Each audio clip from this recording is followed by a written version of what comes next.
respected dignitaries, faculty members, and all the participants. I, Dr. Parijat Bhattacharjee, on behalf of Amity University Gurugram, feel privileged to extend my warm welcome to all of you present here to celebrate the World Meteorological Organizational Day as an initiative to make India's G20 presidency a grand success.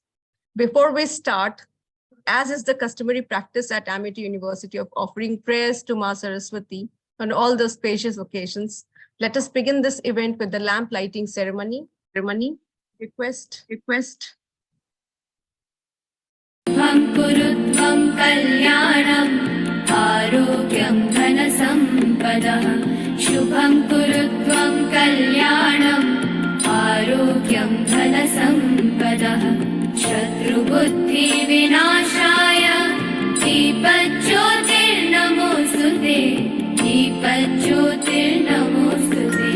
Shubham kurutvam kalyanam आरोग्यं धनसम्पदः शुभं कुरुत्वं कल्याणम् आरोग्यं धनसम्पदः.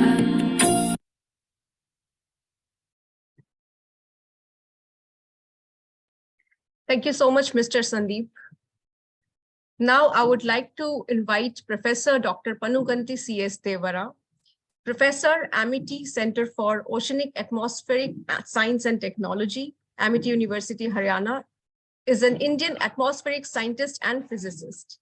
Dr. Devara has been the president of the Indian Aerosol Science and Technology Association and is the scientific advisor to the Indian Institute of Tropical Meteorology.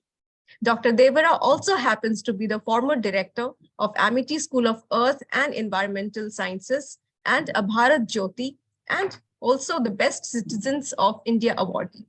May I now invite Professor Dr. Panuganti C.S. Devara to give the welcome address. Thank you very much, Dr. Parijat and Dr. Sanjana, for kind words. At the outset, we would like to express our sincere gratitude to our Honorable Founder, Sir, Honorable Chancellor, Sir, Honorable Vice Chancellor, Sir, and Honorable Pro Vice Chancellor, Sir. And a very good morning to all the deans, HOIs, HODs, faculty, research scholars, and also students and all viewers. We extend our warm welcome to our guest speakers, world-renowned pioneering meteorological, atmospheric, and oceanic research stalwarts, Dr. Murchinjay Mahapotra, Director General of Meteorology, DGM, India Meteorological Department, Ministry of Earth Sciences, Government of India, and Air Vice Marshal Professor Ajit Tyagi, VSM, President of South Asian Meteorological Society, and the ex-DGM of India Meteorological Department, Ministry of Earth Sciences, Government of India, and Professor Sushil Kumar Das, immediate past President of Indian Meteorological Society, IMS, IMD, Ministry of Earth Sciences, Government of India, and he is also emeritus professor of IIT Delhi. And then more details about their giant figure, these giant figures, you will come to know when they start their speeches through their biodata. We know that meteorology plays a key role in the sustainability of almost all the domains of academic and R&D activities, including medicine, engineering, and policy matters. As many of you know, that World Meteorological Organization Day, in nutshell, we call it as sometimes WMD, is celebrated every year on March 23rd all over the world with different themes. To commemorate this important event at our Amity University, Haryana, research-driven university and the Platinum Lead Award University, we are celebrating this auspicious celebration today. This year's theme is Future of Weather, Climate, and Water Across Generations. This is very, very complex, as Professor Nash has already put it at the beginning, during our discussion, and there are a lot of uncertainties in various parameters. Of course, we are trying to, the IMD and other, even the whole ministry is trying to minimize these uncertainties through way of experimental techniques, models, and theoretical computations. So this year's theme is so complex that way, and it has theme, if you see clearly, it has three main components. The first component is weather forecast. The second one is climate, and third one is water science and technology. So this webinar brings out the genesis, interactions, and feedback mechanisms operating between these three components. These insightful presentations, discussions, and valuable suggestions for future improvements of this weather forecast, climate research, and also the water research from the expert speakers and distinguished scientists who are participating in this important webinar would be highly beneficial to all our faculty, research scholars, and students of our university, not only our university, and all those viewers viewing this webinar from other parts of the country. Thank you very much for giving me this opportunity. Now, I think one by one experts will call and then listen to their valuable discussions, and then thank you very much. Thank you, Professor Devara. Now, our next speaker, Professor Dr. Vikas Madhukar, is currently the Pro-Vice Chancellor at Amity University, Gurugram, Dean Faculty of Management Studies, Director, Amity Business School, and also heading the Amity Innovation Incubation, which is supported by the Ministry of Electronics and Information Technology under Mighty Tide 2.0. Dr. Madhukar is also the Managing Editor of Amity Management Analyst, the prestigious biannual referee journal of Amity Business School, and is also heading the Center for Financial Analytics. Professor Dr. Madhukar is a guide and a mentor. He leads with a collaborative approach and possesses excellent multitasking skills. May I now invite Professor Dr. Vikas Madhukar to give the opening remarks. Thank you. Thank you so much, Dr. Parijat. And very good morning to all, and my thanks to Professor Dr. PCS Devara and Dr. Sanjana Vij, who are coordinating this program, to give me an opportunity to be part of this program and to be among all eminent scientists today. On behalf of our Honorable Founder President, Dr. Ashok K. Chauhan, on behalf of our Honorable Chancellor, Dr. Asim Chauhan, our Vice Chancellor, Professor Dr. P.B. Sharma, on behalf of all Deans, Director, Head of the institution, I once again extend a very warm welcome to our guest of honor and resource person, the eminent expert, Dr. M. Mohapatra, who is DGM of IMD, Air Vice Marshal Ajit Tyagi, VSM President, South Asian Meteorological Society, Professor S.K. Dash, immediate past President of Indian Meteorological Society, IMD, and my dear participant. Professor Devara was just talking about the topic, and I feel that this is a very, very pertinent and important topic, keeping in mind the kind of overall environment and the state of affairs we are facing in the area of climate change. And of course, there are three important aspects of this particular topic, where first we are looking into the future of weather, then future of climate, and of course, the future of water. The climate change refers to long-term shift in temperature and weather pattern. And the global temperature, as we all know, already risen 1.1 degrees C above the pre-industrial level, especially with the glaciers melting and the sea level rising. Impact of climate change is causing flooding, drought, displacing millions of people, sinking them into poverty and hunger, denying them access to basic services such as health and education, expanding inequality, shifting economic growth, and even causing conflict. By 2030, an estimated 700 million people will be at risk of displacement by drought alone. And fossil fuel, coal, oil, gas are far largest contributor to the global climate change, as we all know, accounting for over 75% of global greenhouse gas emission and nearly 90% of all carbon dioxide emission. Now, the nation across world are quite conscious about this change, especially the United Nations Sustainable Development Goal 13, which is focus on climate change, is calling for taking an urgent action to combat climate change and its impact.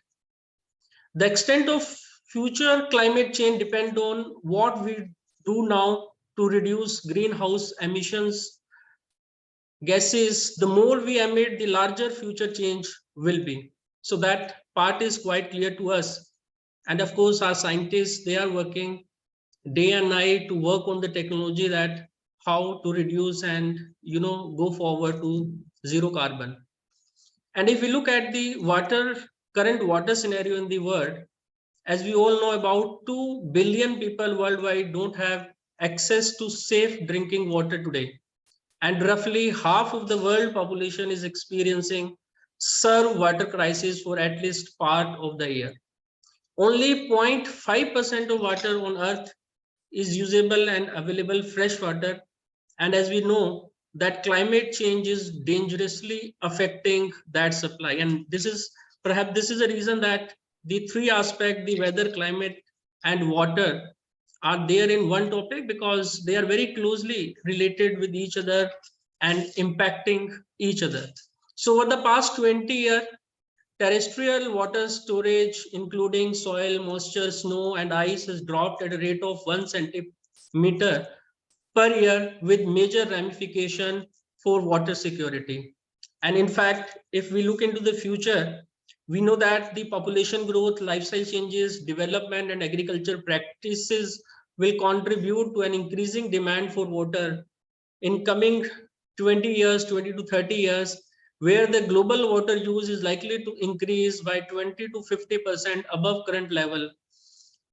So we know that already there is hazards and there is a water scarcity, and of course the issue of water security and climate change.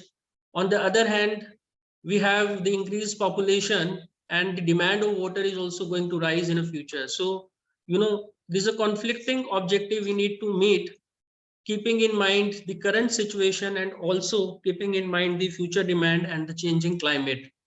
Of course, the United Nations has Sustainable Development Goal 6, which focus on ensure access to water and sanitation for all, where the nation across world are quite conscious to focus on this agenda. In fact, in this backdrop only, that this year theme of WMO turns the focus on change in weather pattern due to climate change and their possible implication on water availability and security across the region and generation. Celebration of WMO Day highlights the importance of work of meteorologists in understanding component processes, variables of Earth atmosphere to preserve and precise forecast of weather condition on the local and regional level.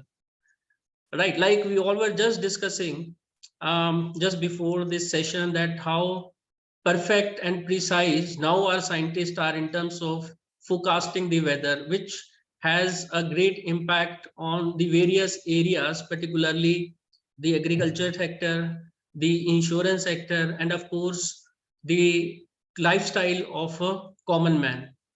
And particularly the big data, which is being exchanged more freely among a wider community than ever before. And there are the new tool developed, including the machine learning and artificial intelligence, which are also significantly contributing in precise estimation of weather condition. There has been significant progress to monitor, simulate, and project the global climate to support the decision making. So our weather, climate, and water cycle will be different in future than in the past. And weather, climate, and hydrological services will help us to tackle the associated challenges and seize the opportunity. At Amity University, Gurgaon, we are very conscious about the environment, energy, and water, which is evident from the kind of governance, the kind of policies, what we have implemented at Amity University, Haryana, and all these are yielding a great result. We have a green campus, which is US GBC certified platinum campus, and this is the first university campus of India and the second of Asia to get US GBC green certification. It means that the Amity University Gurgaon follow a number of green practices in the area of energy, in the area of environment, in the area of climate, and is very, very conscious about the future generation. We have number of good practices. I would like to mention one or two. The campus here is a zero waste water discharge campus. The zero waste water discharge campus means that each drop of wastewater is completely utilized internally in the campus. We have a very good mechanism and process of rainwater harvesting. We are very energy efficient, not in terms of the building, what we have constructed, not in terms of the overall design of building, but also in terms of the energy requirement, what we are meeting internally. So we have rooftop solar plant, which is catering about 15 to 20% of the energy requirement of the campus. And of course, in our energy plan, we have a plan to increase this in the times to come. The testimonial of our commitment to environment and energy conservation is clearly evident from the ranking what we have received at a global level.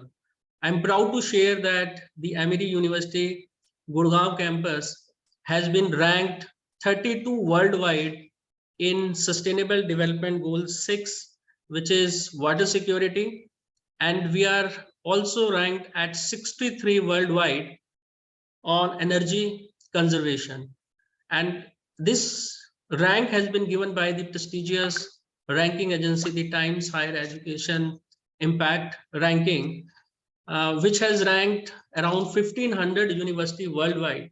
And the Amity has secured this position globally, and India, we are at 4 numbers. So these are the various other practices also which has been followed at Amity University Gurgaon, and which shows the kind of sustainable efforts we are making to secure our future generation. So not only this, the kind of programs we are offering at Amity University Haryana, the kind of centers we have at Amity University of Haryana, for example, the Amity Center for Excellence in Atmosphere Science and Technology, the Amity Center of Environmental Science and Health, the Amity Center for Air Pollution Control. All these centers are quite actively working in this area of conserving and preserving the environment and creating a conscious awareness, and not only among the student, but also among the community. We are imparting many courses which are training our students so that once they graduate from this university, they can be contribute in research and work with the industry to combat this challenge of climate change and protect the future generation. Not taking much of time, at last with these few words, I would like to again extend a very warm welcome to all eminent guests and participants to this very important panel discussion, and look forward to having a fruitful deliberation on the theme. Thank you and all the best. Thank you. Thank you, sir.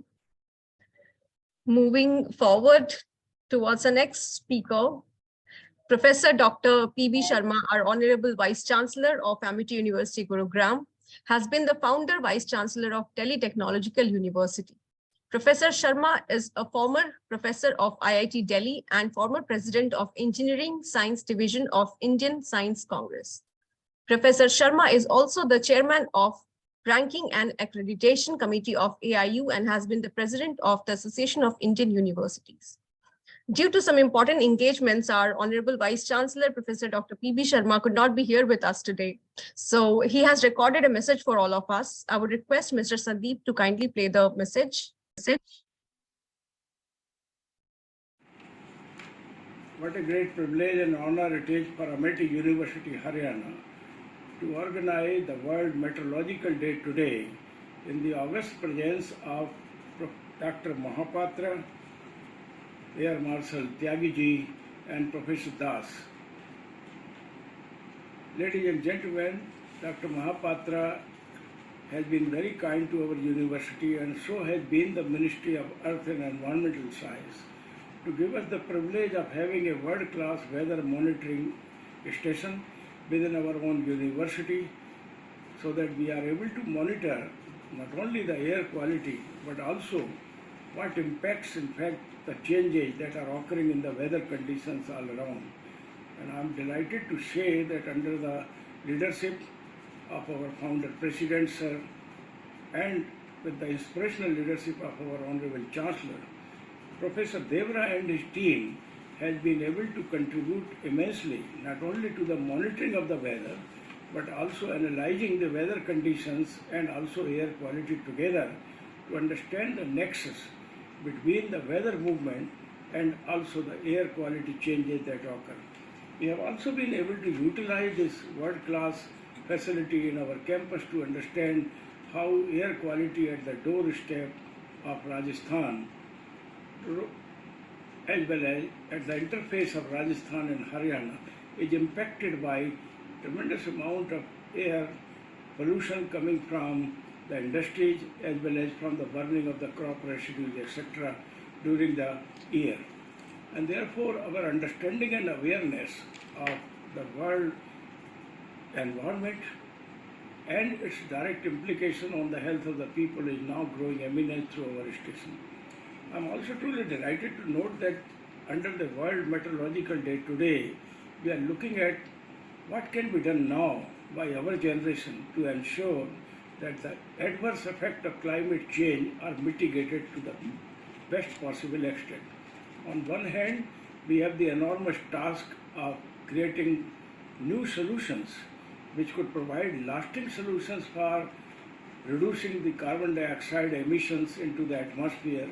At the same time, we are also looking at how we could assure, in fact, weather of the kind that we all require, which will give us plenty of water as well as high quality of air that is so essential for our survival as a human race with good health and happiness all around. And in this, it would be absolutely essential to always look into and consider climate change as well as water resources together. Climate change, air quality and water resources form the troika of our quest to unveil the secrets of new research and technology innovations that will give us capability to tackle the problem of climate change on one hand and also the water security and air quality assurance on the other. I look toward this day and the deliberations here organized by Professor Devra and team of our Center for Atmospheric and Ocean and Atmospheric Research that we have in our university to provide to the new generation both an awakening about the urgent need with which we need to submit to the cause of protection of environment and also ensuring that water conservation and maintenance of clean air environment becomes our priority. At the same time, I'm also looking at the scientific solutions and technology innovations that will allow us to achieve zero emission within our own foreseeable future. Maybe in the next 5 years from now, let country like India say with pride that we are a nation where the zero emission commitment that we made to the world community is now implemented by the scientific solutions and technology innovations in our country, mopping out all the water pollution that we have and also the industrial pollution, and also utilizing clean fuel for tomorrow and green mobility to ensure that the air quality is also kept at the best possible level for the human habitat. I extend to you all my warm greetings on this great day and wish the deliberations a great success. Thank you, Dr. Mahapatra. Thank you, Air Vice Marshal Tyagi ji, and thank you, Professor Das, for sparing your highly valuable time to be with us on this auspicious day. Thank you. We are very thankful to Honorable Vice Chancellor Professor P.V. Sharma for sharing his thoughts with us today. And as Honorable VC Sir and Pro Vice Chancellor, respected Dr. Madhukar has rightly said that Amity University, Haryana is always committed towards environment and sustainability. Yesterday also, I just wanted to highlight that yesterday also Amity University, Haryana celebrated World Water Day 2023. And the slogan for World Water Day 2023 is, be the change you want to see in the world. Hello. So these kind of celebrations, I think, is a kind of an opportunity for all of us to learn more, to inspire others, and to take actions to make a big difference. Yesterday also, our Honorable Vice Chancellor, Professor P.V. Sharma shared his thoughts in the same manner. So we are very fortunate to surrounded with such people who are very, very, I should be saying, committed towards environment and sustainability. So thank you so much. Over to you, Dr. Parijat. Thank you, Dr. Sanjana. Now our next speaker, our guest of honor, Dr. Mrityunjay Mahapatra, is currently the Director General of Meteorology, the India Meteorological Department, and the Permanent Representative of India with WMO. He was also the Vice President of Indian Meteorological Society from 2016 to 2018. He has a lot of awards to his credit, such as Organization for Contribution Commendation Certificate from Defense Research and Development in Integrated Guided Missile Development Program in 1989, Achievers Award from India Meteorological Department in 2004, etc. At the national level, he is the chairman of various committees, such as his brilliance and expertise in cyclone warning has helped in better management of cyclones, leading to minimum loss of human lives. Thus, he is popularly known as the Cyclone Man of India. So may I have the pleasure of inviting the Cyclone Man of India, Dr. Mrityunjay Mahapatra, to give the inaugural address. Over to you, sir.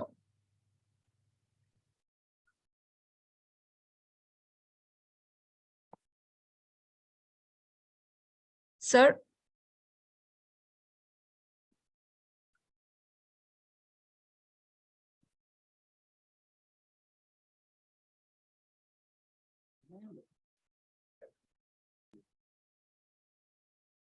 Good morning, sir.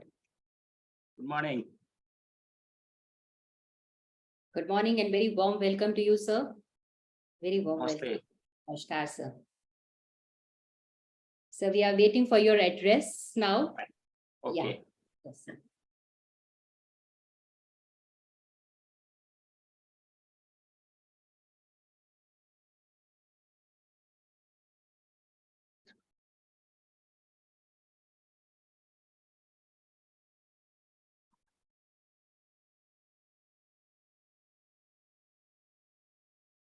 Dr. Mohapatra, a very good morning and warm welcome to Amity University, Gurgaon. Good morning. Just a minute, I will be sharing my presentation. Yeah, please.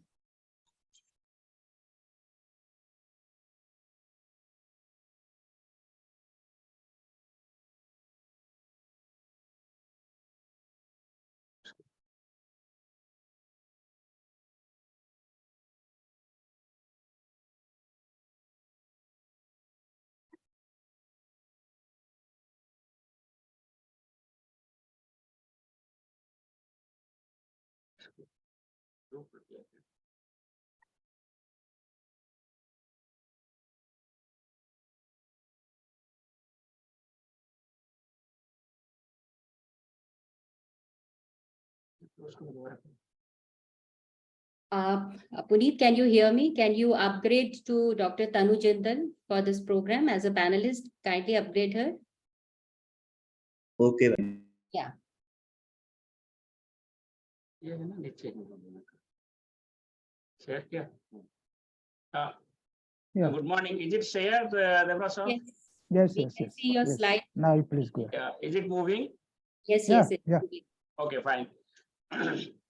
So good morning, namaskar to all of you, Honorable Pro Chancellor, Chancellor and Vice Chancellor of MET University, Professor PCS Devra, and distinguished guest, Dr. Tyagi Saab, Professor Das, and ladies and gentlemen, students, dear students of the university. At the outset, I congratulate all the meteorological fraternity on the occasion of World Meteorological Day. So it is needless to mention that World Meteorological Organization came into existence in the form of International Meteorological Organizations in 1873. Afterwards, it was redesignated as World Meteorological Organizations in 1950. And by that way, this year, WMO is celebrating 150 years of its existence. I want to mention here that with the existence of WMO, there has been coordination, collaborations, facilitating the exchange of data, knowledge, experience, and expertise among the different countries in the world. And by that way, it is helping the growth of science of meteorology and hence the service to the society. I will tell you further that India is not far behind. When WMO came into existence in 1873, India Meteorological Department came into existence in 1875. Therefore, the development in meteorology in the country has been always in the forefront as compared to all the leading nations of the world. So today's World Meteorological Day is being celebrated under a theme that future of weather, climate, and water across the generations. As all of us know, there has been a number of human interventions since the beginning of the industrial period in 1850, and thereby there has been influence by the human society on the various spheres of the globe. When I consider the spheres of the globe, finally you will see that there are various types of spheres. Initially where we stay, that is called as the solid earth, and that is called lithosphere. And above this lithosphere, we have got the atmosphere, that the gases, the air we breathe. Then, of course, we have got the water bodies that includes the oceans, the rivers, and cryosphere. So that is combinedly known as the hydrosphere. We also have the various living beings in different spheres that constitutes the biosphere. So all these spheres are associated with Mother Earth, and they are not independent of each other. They interact with each other. While in each sphere, you have got some kind of interaction among the various constituents of the sphere. For example, when you consider atmosphere, there are various types of gases, natural gases, say nitrogen, oxygen, carbon dioxide, methane, etc. They are interacting with each other, leading to various types of chemistry and physical processes. At the same time, all these gases are also interacting with the solid earth, the biotic life, and also the oceans. So therefore, taking this example, I just want to mention that there is interaction among the constituents of one sphere, and also there is interaction among the various spheres. Similarly is the case with respect to, you can say, hydrosphere. And if something happens in polar region, for example, Antarctic or Arctic, it certainly influences the weather in Indian region.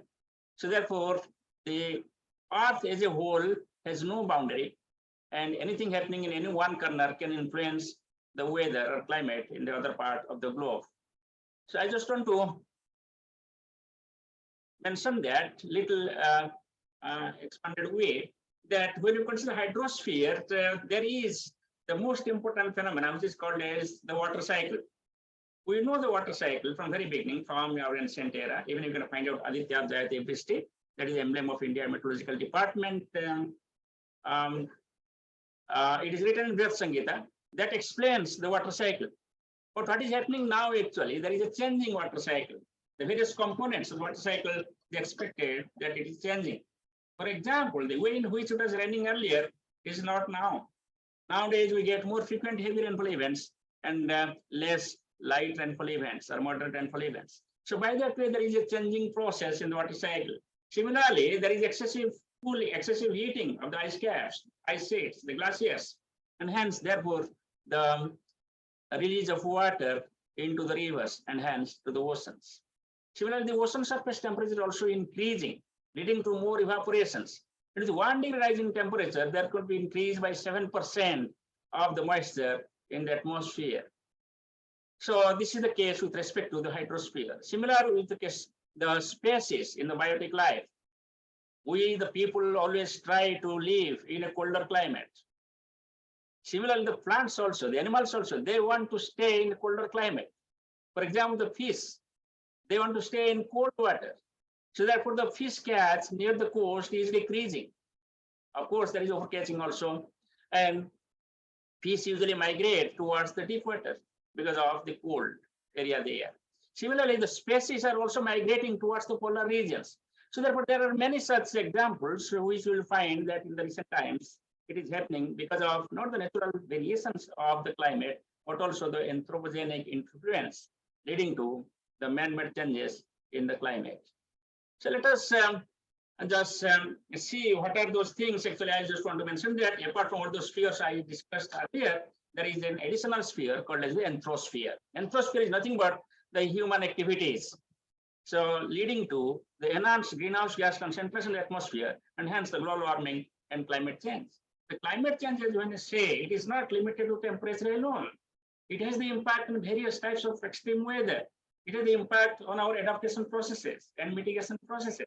So we'll see all these things one by one during my talk. Now, let us see what is happening actually. When we say that there is a climate change, temperature is rising, that means the mean temperature, the average temperature of the globe is increasing. As all of us know that the average temperature of the globe is 15 degrees Celsius. There is a natural greenhouse gas. The water vapor is a natural greenhouse gas. Carbon dioxide is also there naturally. Because of that only, we have got the temperature as 15 degrees Celsius for the entire globe as a whole, mean average temperature. Had there been no greenhouse gas, perhaps there could have been no human lives, because the temperature would have been certainly minus 30 degrees Celsius or so. So always, therefore, there is a need for certain balanced greenhouse gases in the atmosphere, but there should not be any man-made greenhouse gases. So whatever it is, because of this enhanced greenhouse gases, the temperature is rising due to the trapping of energy by all these gases in the atmosphere, whatever energy is transmitted from the surface of the earth. So mean temperature is rising. As a result, what happens actually, the temperature, if you just look at, it is a normal distribution, the Gaussian distribution. So when you change the temperature from value x to y or rising, therefore the right side tail increases. And therefore, number of days of extreme temperature, that means the heat wave conditions or severe heat wave conditions increases. Number one. Number two, it is also found that the variability is also increasing. The temperature value is increasing, and also the variability, year-to-year variability or within the season variability, that is also increasing. So because of that also, the result is that the number of days with increased extremes, the hot weather, etc., is also increasing. Third one is that the change in symmetry. We know that in a normal distribution, it is symmetrical about the mean value. But nowadays, it is not symmetrical. It is becoming asymmetric. And because of this asymmetric behavior, you will find that it is getting tilted and to one side, and hence the extremes are also increasing. So if you just look at different decades in this diagram, it is shown here, you will find that it is changing, and how it is changing from 1 year to other year or 1 decade to other decade, how the value is increasing. Now let us look at what is happening in recent time. As I was telling you, 1850, there was the beginning of the industrial period. And from that onwards, you will find that there is a rapid rise in temperature. But prior to that also, if you just look at left-hand side diagram, there are variations. There are various glacial periods, interglacial periods, etc.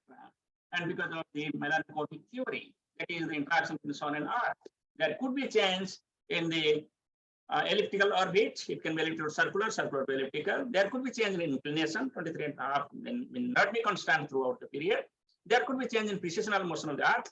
All these three contribute to a large-scale periodic motion, a large-scale periodic variation in the temperature, leading to glacial period and interglacial period. Basically, there are three periods. One is the 100,000 years, another is the 40,000 years, and third one is the 20,000 years. So by that we also understand that is the natural changes. But recent time, actually, what is happening? If you just look at the red line, there is a rapid change, and this rapid change is called as the global warming. Now, if you just compare the land surface and ocean surface, you will find that land surface is increasing more, or certainly greenhouse gas is there. But ocean surface also is increasing rapidly. And the difference is that in the land surface, there is a large diurnal variations. Heat capacity is less. But if you look at ocean surface, heat capacity of water is maximum. And hence it can retain the energy. So therefore, even if you find that there is comparatively less rise in temperature over the sea surface, but it is more disastrous because even 1 degree rise in sea surface temperature will have large amount of energy. And that energy can lead to a quite high amount of evaporation, vaporizations, and hence the moisture burn, and hence it can lead to all these things. The second point is that the rise in sea surface temperature, it can absorb more carbon dioxide also. But when it absorbs the carbon dioxide, the water becomes acidic. And this acidic water is not good for aquatic life. Now let us see what is happening to the climate parameters. If you just look at the glaciers are decreasing, temperature over land is increasing, snow cover is decreasing, permafrost retreating forward, tree lines shifting forward and upward, spring coming earlier, and you can find that humidity is increasing, and temperature over the ocean is increasing, and air temperature near surface, that is troposphere temperature, is increasing. Sea surface temperature, of course, it is increasing. So sea level, as a result, you find that it is also rising. Sea level is rising because number one is that temperature increasing, therefore water expands. Yeah. And number two is that with the melting of sea ice, etc., glaciers, etc., all these fresh water is also being dumped into the sea. So therefore, sea level rises. And there are estimations that the Arctic ice may not be present after some years. So therefore, because melting is more in the Arctic as compared to Antarctic. So all these are the climate parameters which are considered to indicate whether warming is there or not. And the entire globe works on these parameters, especially to define the global warming. So there are various international bodies like IPCC, WMO. WMO is the agency which provides a statement about the science.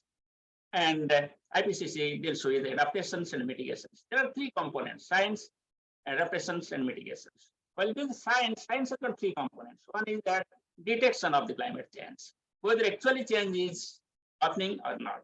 Number two is that if change is happening, whether it can be detected, whether it can be attributed, that is attribution science, whether it is because of the greenhouse gases. It need not be that all the extreme weather can be attributed to the greenhouse gases. For example, increase in heavy rainfall frequency has been attributed to greenhouse gases. Increase in heat wave has been attributed to greenhouse gases. But increasing in thunderstorms, etc., cannot be directly attributed to greenhouse gases only. Similarly, the frequency of cyclones, if you look at number of cyclones are decreasing, but intense cyclones are increasing in certain parts. Considering Bay of Bengal, Arabian Sea, or Arabian Sea, intense cyclones are increasing. But when we try to attribute, we found that there is a low confidence by which we can say that this increase in intense cyclone over the Arabian Sea can be attributed to the greenhouse gases. There is no high confidence because there is no proof as such that it is directly related with the greenhouse gases. So like that, therefore, there is a science, attribution science, and limited work has been done, especially in the attribution science, globally and also in India. There is enough scope for the academic community, research community to work on the attribution science. Once attribution is there, then we can go to projections. So for projections, there are many organizations dealing with the modeling processes. And here in India, we have a Center for Climate Change Research in IIT Pune under Ministry of Earth Sciences. They run the Earth system models. And this model provides the projections, say, for example, 2050 or 2100, what is going to be temperature, what will impact rainfall, etc. Now here also the projection has been there earlier, but now India is the new entrant in this field. But thing is that all these models differ from each other. Therefore, IPCC considers ensembles of models to provide some kind of projections. But still, in the projections, there are uncertainties. So there is a science there where you can go for reducing the uncertainty in the projections. And not only that, there is also science towards the climate modeling. There is global projections, there is global detections and attributions, but regionally, with respect to district level, with state level, also data are limited and work is also limited. So there is enough scope for regional climate modeling to detect, attribute, and project the climate change, if any. Now let us look at some of the parameters, how it is happening actually, indicator of climate change. For example, Arctic summer, if you just look at sea ice constant, how it is decreasing, you can just find out. Global average upper ocean heat content, you can find out how it is increasing because of rising temperature. Then global average sea level, how it is increasing, you can find out over the years. So there is a continuous rise in the parameters of heat content and also the sea level, and there is decrease continuously in the sea ice content. So if we just look at what will happen to precipitation, the precipitation for land is likely to increase since 1950 with a faster rate since 1980. There has been significant increase in precipitation in many parts of the world because of the increased temperature and moisture. The frequency of heavy precipitation has increased over most of the land areas, especially the tropical region. And it's not only India, but it's all the tropical countries. There is increase in frequency of heavy rainfall events. More intense and longer droughts since 1970, particularly in the tropics and subtropics. You may say that rainfall is increasing, then why droughts? Because the variability is increasing. Rainfall variability is increasing. Therefore, you can have the floods, also you can have the droughts.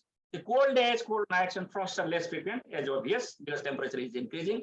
Hot days, hot nights, and hot waves, heat waves are more frequent. So observational evidence for an increase of intense tropical cyclone activity in Atlantic, it is increasing, and I told about the Arabian Sea also. If you just look at India, then you will find that there is a rise in mean surface air temperature. It is about 0.63 degrees Celsius for 100 years in India. But if you consider different seasons, you will find that maximum rise in the winter season. It is 0.78 degrees Celsius, and followed by the post-monsoon season, 0.42 degrees Celsius. Now, if I consider the maximum temperature and minimum temperature, the rise is more in maximum temperature. Then daytime temperature is rising more. It is 0.99 degrees Celsius, whereas minimum temperature is rising by 0.2 degrees Celsius. Taking just an example of this year, the February temperature was quite high in terms of day temperature, but night temperature was quite fine. It was near normal. So day temperature is increasing. As a result, the heat wave conditions are becoming more frequent and more intense. Now, if you just look at the spatial distribution, you will find that there has been almost all parts of the country, except the Indo-Gangetic plains, where there is significant rise in temperatures. Pink color indicates significant rise in temperature. The white color indicates there is no trend, and blue color indicates there is decreasing trend. So the decreasing trend is very, very minimum in some parts of the Indo-Gangetic plains in Gujarat region. Otherwise, you will find that most area of the country, we have a rising trend in temperature.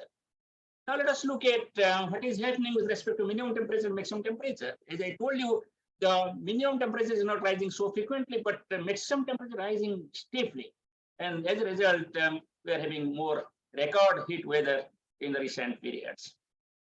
Now let us look at the heat wave conditions. If you look at heat wave trend, these upward red arrows indicate the rising trend. Downward blue arrows indicate the falling trend. So what you find that in most parts of the country, there is rising trend in frequency of heat waves. So the bold arrows are the significant at statistical level of testing.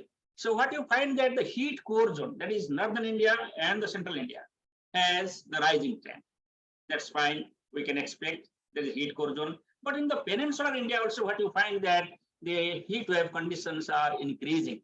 That means the region which was not earlier prone for the heat wave conditions, now it is becoming more prone also for the heat wave conditions. On the right hand side, you will find that there are certain blue arrows are more. That is the reducing trend in the cold wave conditions. The cold wave usually occurs in the northern India and central India. In that part, the cold wave is reducing. Of course, there are certain areas in the eastern parts of the country, especially Telangana, Odisha, Chhattisgarh, where you can find out also some kind of rising trend in the cold wave conditions. Now let us look at the rainfall. If you just look at the rainfall, what you find that there is no trend in rainfall. Rainfall is trendless. Everybody knows that Indian monsoon is trendless. It is random. It is large scale year-to-year variations, and that helps the country. That is our strength. Monsoon provides 70 to 90% rainfall to the country. So even though there is industrialization, more than 58% of the population depends on agriculture till now. And also, maximum part of the country are rain-fed agriculture because irrigation is not sufficient. So it's a good sign, therefore, even if there is an impact of climate change, but total amount of rainfall in the country is not changing. It is almost fixed. but there is large-scale variations leading to the floods and droughts. But if you just look at the distribution of rainfall during the season, there is a change. Number of days of heavy rainfall is increasing. Number of days of light rainfall or moderate rainfall is decreasing. As you can find out here, the red arrow is the increasing trend and blue arrow is the decreasing trend. So let us see what is happening actually. On the rightmost diagram, this is the heavy rainfall event. What you find, red arrows are more prominent in the tropical region like peninsular India and the central India, where it is increasing, starting Gujarat to Telangana, Gujarat to Odisha and Andhra Pradesh, and also here in the part of the peninsula. But what is happening actually in the Gangetic plains, especially in the East UP area or Bihar area, there is a mixed trend, but mostly dominated by the decrease in heavy rainfall events. So Indo-Gangetic plains, especially in the eastern part, there is a decrease in heavy rainfall events. That it is not uniform in the country, but central part in peninsular India, heavy rainfall events are increasing. Now let us look at what is happening to the rainstorms. Rainstorms are nothing but a large-scale rainfall event, usually associated with low pressure system during the monsoon season. It is a large area. It will be continuing at least for 2 days. And usually rainstorms lead to floods, riverine floods, urban floods, flash floods, so many floods you can find out. And what is finding is that the rainstorm events are increasing over the years. So rainy days are also increasing, but rainstorm events are also increasing over the years. So therefore, if you just look at the number of floods and droughts, the uppermost diagram is the floods, the number of floods are increasing over the years. A number of droughts we have calculated based on the SPI, Standard Precipitation Index, but you find that there is also increase in drought frequency in recent time compared to the previous time. So you may say that, yes, there is a long-term impact epoch. Indian monsoon was passing through the deficient epoch. Now it is moving towards normal epoch, and after some time, it will be the rising epoch. So therefore, drought can be more expected during the ongoing epoch. But now it is neutral epoch. It is moving towards the neutral epoch. So, but however, it is in the past, it's shown that the number of droughts have also increased. Now let's look at the frequency. As I was telling you, the upper diagram is for the global population of the tropical cyclones. So you find that category 4 and 5 intensity cyclones recent decades has increased. There is an increase by 25 to 30% of the category 4 and 5 cyclones for 1 degree Celsius rise in global temperature. And usually our region does not get many category 4 and 5 cyclones. And it is more prominent in the Pacific, Northwest Pacific and North Atlantic. So in our case, what you find actually that increase in frequency of extremely severe cyclone storms, that is 90 knots, that is 160 kilometers per hour or more wind speeds. But total number of cyclones, if you just look at globally or in India, it is decreasing. Total number of cyclones not increasing. And that is a fact which was given by our Nobel laureate, that theory. So quite a good decades back, he gave this theory that the upper atmosphere, the middle troposphere will be cooling and lower troposphere will be rising. So by that 2 a.m., it will not be favorable. It will be favorable for thunderstorm activity. Frequency of thunderstorms, lightning will increase, but tropical cyclones will not increase. So that theory has been proved now, and that is given the Nobel Prize. And in addition to that, what is happening actually, once the cyclone forms, then instability is there. It helps in rate of intensification. Therefore, it can go off to more intense cyclones. So that is the finding which is theoretically explained. Now, if you look at North Indian Ocean, as I told, Bay of Bengal, Arabian Sea, there is no increase in Bay of Bengal extremely severe cyclone storms. But over Arabian Sea, number of extremely severe cyclone storms increasing since the decades of 1990s. Now, let us look at the landfalling cyclones. Similarly, the landfalling cyclones, if you look at total number of landfalling cyclones are decreasing globally, and also here it is decreasing in Indian Ocean. But if you consider the landfalling cyclones category 3, 4, 5, that is intense cyclones, it has increased globally. Similarly, here also frequency of landfalling cyclones, if you look at, it has decreased, but extremely severe cyclone storms, if you just look at, there is no chance. So that means with no chance, the vulnerability of the Indian coast, if you just look at, it has increased because socioeconomic condition of the coast has increased. So more the upliftment, socioeconomic upliftment, more are at stake due to the tropical cyclones. Another point is that I have not written here, the tropical cyclones over Bay of Bengal are now moving slowly while they move towards the coast. So therefore, the same intense cyclone that is crossing the coast, if it was taking about 2 hours to cross the coast, now it will take 3 hours to cross the coast. So therefore, the same intensity will have caused the damage or the havoc in the coast for 3 hours. Therefore, the loss of property could be expected to be more due to the landfalling cyclones. Now let us look at what is the projection. If you just look at the projection for India, so the temperature on various radiative forcing the pathways, concentration pathways, if you just look at, we presented here 4.5 and 8.5, the change in surface air temperature, just look at, so we can expect 2-degree rise in temperature from 2040 to 2069 and 2.4 by 2070 to 2099. Similarly, if you consider 8.5, it becomes 2.7 and 4.4. Now, if I just look at the change in sea surface temperature, what I find that it can be about 1.2 to 1.6 degrees Celsius with RCP 4.5, and it can be 1.6 to 2.7 degrees Celsius for RCP 8.5. Overall, what I want to say that the prediction is that, projection is that there will be rise in temperature, there will be rise in sea surface temperature, there will rise in land surface temperature also. Now, let us look at what is happening to summer monsoon precipitation. It is predicted that summer monsoon precipitation is expected to rise by 6 to 10% under RCP 4.5 and under RCP 8.5, 8 to 14%. There are variations. So this is the projections, but still now there has been no change. So therefore we have to take it with a pinch of salt. The projections have a lot of uncertainties, and this projection is up to 2100. So therefore it is not like numerical weather prediction. It is not like the weather forecast being issued by IMD for next day, which is validated next day itself. But it needs to be validated every time. So therefore, there is still scope to work towards this projection science. Now let us look at globally what is happening actually in 1951 to 2014. If you just look at, for example, the projection which are utilizing, you will find that yes, the projection shows that there will be rise, but certainly it has not risen everywhere, and you will find that there is certain fall, there is certain rise in the mix. As I told you, eastern part of the Indo-Gangetic basin, you have got the decrease in heavy rainfall events and also decrease in rainfall amount, but not the case in entire India. Now, if you just look at the Earth system model, what you find that this is for the entire globe, and right hand side, this is for Indian region.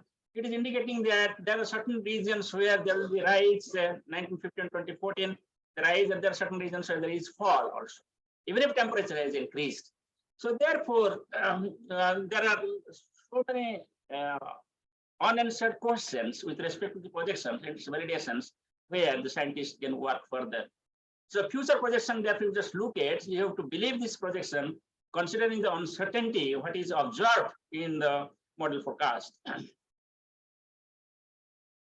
Now let us look at, considering all these things, whatever it is a fact that there is a change of climate. There is an increase in frequency of certain extreme weather events and their intensity, and hence it is affecting our day-to-day life, is affecting our life and livelihood. So therefore, many international organizations have come together, and there is a plan called a Sustainable Development Goal 13. It all started with the United Nations Framework for Climate Convention, UNFCCC. And after that, we came up with many protocols like Utah Protocol and now Sendai Framework. And there has been certain Sustainable Development Goal 17. Out of 17 goals, say first example is the number 1 goal is the no poverty. Number 2 is the zero hunger. Number 3 is the good health. So all these things, but 13 number I'll just catch your attention. 13 number is the climate action. The climate action says that we should strengthen the resilience and adaptive capacity to climate-related disasters. We should integrate climate change measures into policies and planning. We should build knowledge and capacity to meet climate change. We should implement UN Framework Convention on Climate Change and promote mechanisms to raise capacity for planning and management. And all the countries in the world work towards that direction. India Meteorological Department, along with other sister organizations, Ministry of Earth Sciences, many academic R&D organizations are working together towards this goal. If you just look at, apart from all these science part, what I told you, there are many adaptation and mitigation strategies adapted by the globe, and there also has been many national action plans, just like our Prime Minister's, Honorable Prime Minister's 10-point action plan. And many states also have come up with the state action plans. There has been state climate centers and district climate centers also nowadays to take care of the impact of the climate change. So basically, if you look at the adaptation, there will be the adaptation strategy needed for changing land use and land cover. We have been changing the Mother Earth by anything. There has been a lot of developments. The shape, the land form has been changed. So that also influences the weather and climate. and also to take for adaptive measures for that purpose. Emergency and business continuity planning, that is also needed. Then upgrades and hardening of building and infrastructure, residential programs promoting adaptations, health programs especially. Also, there is certain processes like common process adaptation mitigation like sea buildings, etc. Then green infrastructures, water and energy conservation, and smart growth, etc. So mitigation, when you consider energy conservation and efficiency, is the most important parameter because we are moving towards the renewable energy from the conventional energy. When you move from conventional renewable energy, taking an example of India, we have got the eastern part of the country like Odisha, Chhattisgarh, Jharkhand, East Madhya Pradesh, where you have got sufficient conventional energy based on coals. And nowadays, the entire country is dependent upon that. Now, when you move towards renewable energy is more harvested in the western part of the country, like Gujarat, Rajasthan. So therefore, when you change and you go for moving towards the green energy, towards renewable energy, you have to take care of the people dependent upon the conventional energy. So that is the mitigation process. Their lives, their livelihoods. I will, for example, tell you, you can find out every 100 meter one garage for repairing of trucks, etc. All these trucks are carrying coal or some other materials like that. So therefore, the unorganized sector occupation that will be influenced when you move from the conventional energy to renewable energy, and there you need adaptation and mitigation measures. Similarly, for transportation, improved fuel efficiency, capture and use of landfill and digester gases, carbon sinks, etc. For example, we have come up a good way with respect to restoring our forests, etc. So that we should continue. So deforestation should be stopped, and we should go for forest increase and increase in vegetations. By that way, the carbon sink can be assured. We should not feel that we have got Bay of Bengal, Arabian Sea, which is a carbon sink. But that carbon sink also is detrimental to us because being a carbon sink, it absorbs more carbon dioxide, becomes acidic, aquatic life is affected by that way. But I will tell you, India is now exporting maximum in the fishery sector. So therefore, if this goes up, then fishery community will be affected by that way. So therefore, we have to go for mitigation strategies. Now, I'll just tell you what is happening actually in disaster risk reduction in this changing climate. So during 50 years, you just look at that the weather climate, weather disaster has occurred on average every day, taking the life of 115 people and causing $202 million losses. This is a report of World Meteorological Organization. Number of recorded disasters increased by a factor of 5 during this 50 years period. But however, due to better warning, number of lives globally, which was lost earlier, it has decreased threefold. Therefore, still there is a scope to improve further and reduce and make it a zero casualty, just slogan we give in our country. World Economic Forum also reported that 50% to 60% global risk in 2-year and 10-year period, respectively related to extreme weather and climate change. IPCC 2022 reported that adoption needs will reach $127 billion and $295 billion per year for developing countries by 2030 and 2050. So now, therefore, objective is that to limit the warming to 1.5 degrees Celsius. So if you limit the warming to 1.5 degrees Celsius, you require global greenhouse gas emission to peak before 2025 and should reduce by 43% by 2030. Methane also would be reduced by 1/3.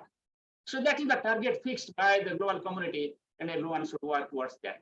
So achieving the target of net zero carbon dioxide emissions globally in year 2050 and 2070 would be needed for limiting 1.5 degrees Celsius as we plan for that. So what do you do then? So as all of us know that early warning system is the backbone of disaster risk. In the first step. So you need disaster risk knowledge, you need detection, observation, monitoring processes, and you need preparedness and response actions, and also warning dissemination and communication. Now you will be surprised to know that if you consider the entire globe, only 49% of the countries have the multi-hazard early warning system. Others do not have the multi-hazard early warning systems. So therefore, there is a call by World Meteorological Organizations that early warning for all by 2027. So 5 years call has been given in 2022 that all countries should have early warning, and each people in this universe should have the early warning. You'll be happy to know that we gave this slogan in 2019 when I took over as Director General, that Har Mausam, Har Ghar Mausam. That means each individual and each household in the country should have access to early warning. Not only that, as and when he demands, as and when he expects, the early warning should be available to the person. So that we told in 2019, we're working towards that, and WMO gave the slogan in 2022. So therefore, India is not far behind. It is ahead of the global policy towards the multi-hazard early warning systems. Now let us look at percentage of country having these standard alert protocols. You will be happy to know that we have got a common alert protocol implemented in the country last year. It is inaugurated, and there are many countries where you do not have common alert protocols or standard alerting protocols. We have alerting protocols long back, and that has improved over the years, but now we have come with the common alert protocols. So what to find that in ASEAN region, 53% of the countries have the standard alerting protocols. So therefore, there is a long way where human society has to go to have the standard alerting protocols, to have the multi-hazard early warning system, so that to reach out each and every person with the multi-hazard early warning, so that we can have the loss of lives and property minimized. Now, if we look at the various components of the disaster risk reduction, you'll find that the multi-hazard early warning system is not only required only during and prior to the hazard, but also you need after the disaster. You also need during the season itself. Therefore, you need early warning for mitigation, for prevention, risk reduction, preparedness, pre-disaster, during disaster, and post-disaster recovery actions also. And for this purpose also, you need some kind of national policy.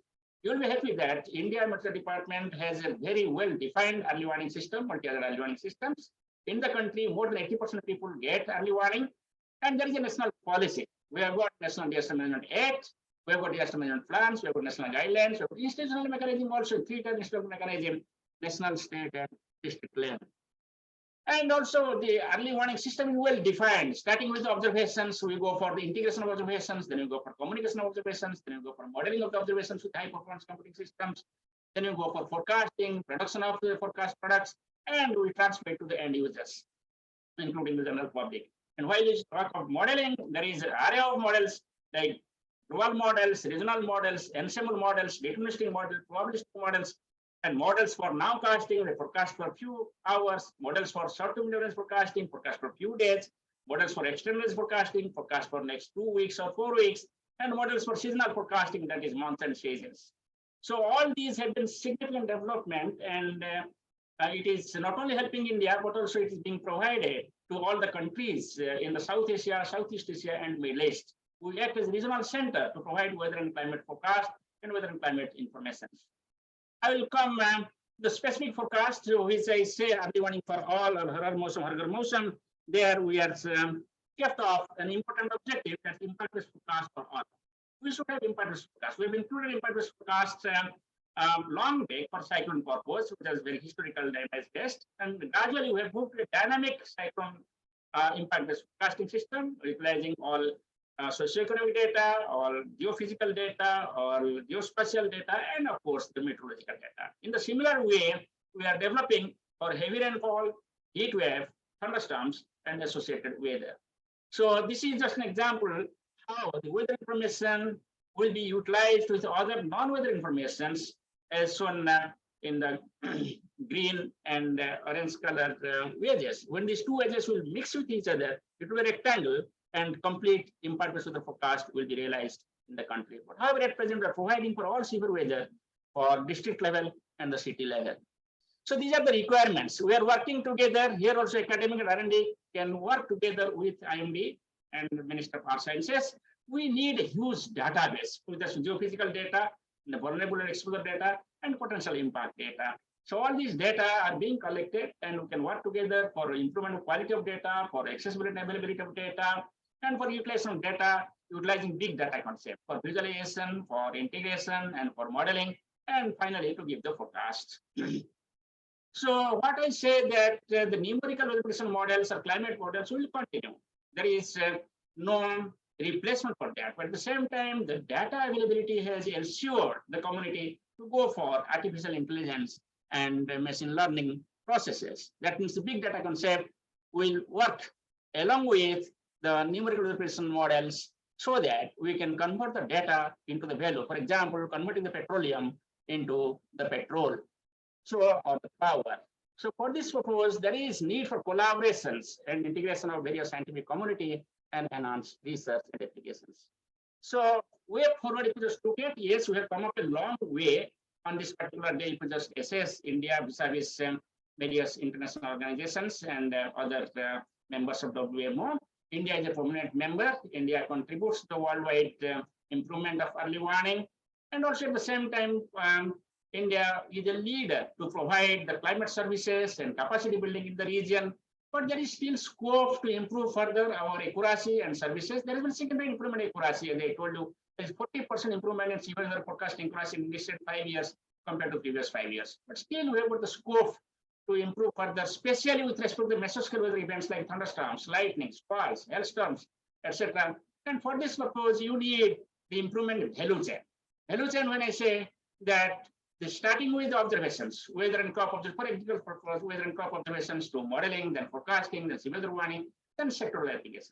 While I talk of sectoral applications, we have taken off almost all sectors which are affected by. There is no such sector perhaps in the globe which is not affected by weather and climate. So what we have done actually, we have prioritized certain sectors. So we've given an acronym there like UPAHIT. U stands for urban sector, P stands for power sector, H for hydrology and health, then E for environment, A for agriculture, T for transport and tourism. So these are the sectors where India Meteorological Department is working together, and we invite all the individuals, academia, R&D institute to work together with IMD and all these sectors so that socio-economic improvement of the country can be assured from weather and climate point of view. So thank you very much. And I once again wish all of you a happy World Meteorological Day and all the best. Thank you so much, sir, for Thank such you so much. elaborative presentation. It was very, very informative. Now, I would like to welcome our next speaker, Professor Ajit Tyagi. Honorable Air Vice Marshal Professor Ajit Tyagi is currently the President of South Asia Meteorological Association, Senior Advisor at Integrated Research and Action for Development, New Delhi, and the Chairman of IDC Foundation. He has served as the Director General of Meteorology India Meteorological Department and the Assistant Chief of Air Staff Meteorology. Dr. Tyagi played key role in modernization of India Meteorological Department and brought significant improvements in weather forecasting and warning of high-impact weather events in the country. Under his leadership, agro advisory services were extended to 640 districts, and the nowcast system was implemented during Commonwealth Games 2010. His area of expertise include high-impact weather, public weather services, and aviation meteorology. Air Vice Marshal Tyagi has also been conferred with Vishisht Seva Medal by President of India for his distinguished services. May I now invite Professor Ajit Tyagi to address the gathering.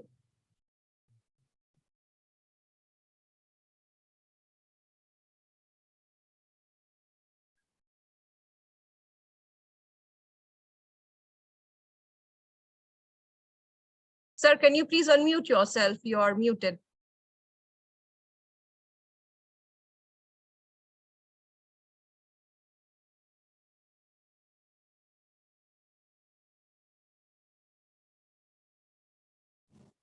Am I audible? Yes, sir. Yes, sir, we can hear you. Thank you, Dr. Parijat, for your kind introduction, and it's a great pleasure. Am I audible? Yes, yes, yes. Okay, thank you.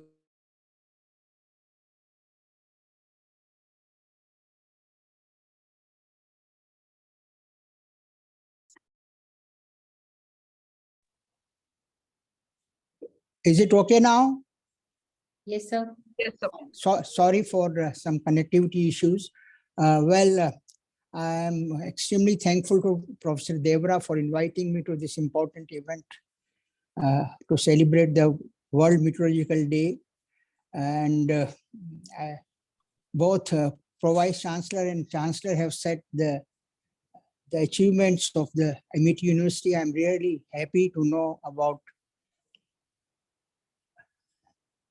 the climate proofing which is being done at this university and setting a good example for other academic institutions to follow.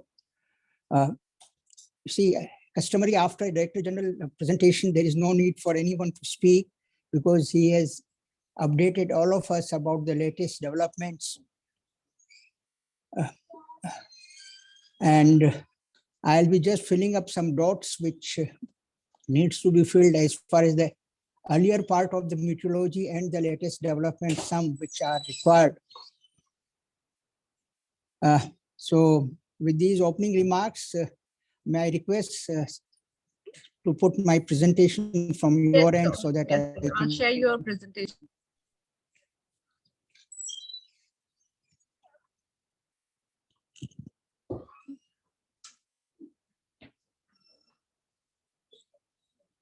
Don't worry, Air Vice Marshal. These are the challenges of online lectures or webinars. So don't worry. Okay, That is, thank you so you are much. taking the session from your home, so don't worry about that one, sir. Okay, Is the I know. presentation visible, sir, on the Yeah, screen? it's visible. We can start now. The next slide.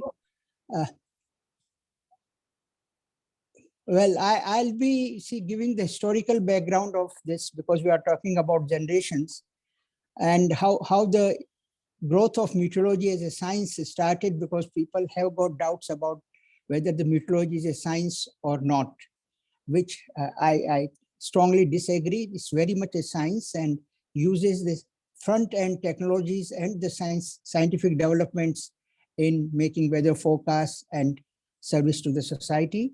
There are challenges and opportunities which I'm sure the academic institutions and the research institutions will work with operational agencies to key challenge in the near future. Next slide. So as far as we are concerned, we live in this finite universe, and we are fortunate. See, we're cribbing about lot many things, but we are fortunate that the planet Earth is the only living planet in this infinite universe. And next slide. And we are very, very small speck in this Milky Way, and which is difficult to be located. So as far as the planet Earth is concerned, we are a living planet, only planet known as of the date, and it is our duty that we preserve this planet for the future generations, notwithstanding the challenges of the climate change. Next.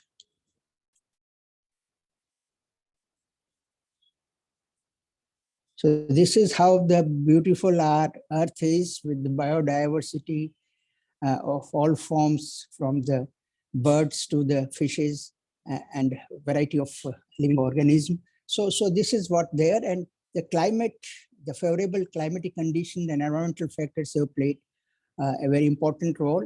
And from the ancient times, all civilizations had respect for the nature. Next.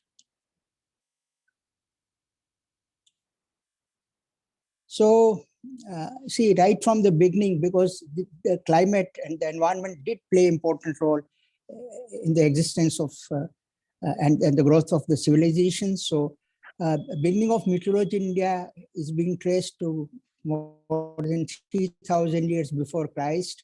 And we have documentation of the rainfall processes, seasonal cycles in our Upanishads and Vedas. So the science part, the understanding, basic understanding, which we talk of science, was very much there at that time also. Next slide. And the 5 elements which we call Panchbhutas are very much now related to the weather systems, whether we call it wind, the temperatures, the radiations, the space which is there. So all these are there, and their balance is very much was emphasized for the existence of matter and the weather and climate. So these are the things which were known at that time, respected, and they continue to be an important part of weather systems and climate system. Next. And as mentioned by Dr. Mahapatra, we did factor into the importance of climate and in our social good. And also the processes of this, the Aditya Jayate Vristi, which is the logo of India Met Department, did bring in that the sun gives rise to the clouds and the rain. So this is very important. And finally, we have various anecdotes and the historical and the classical mention of importance of weather and the type of weather which prevailed in those periods. Next. Now, these all not only the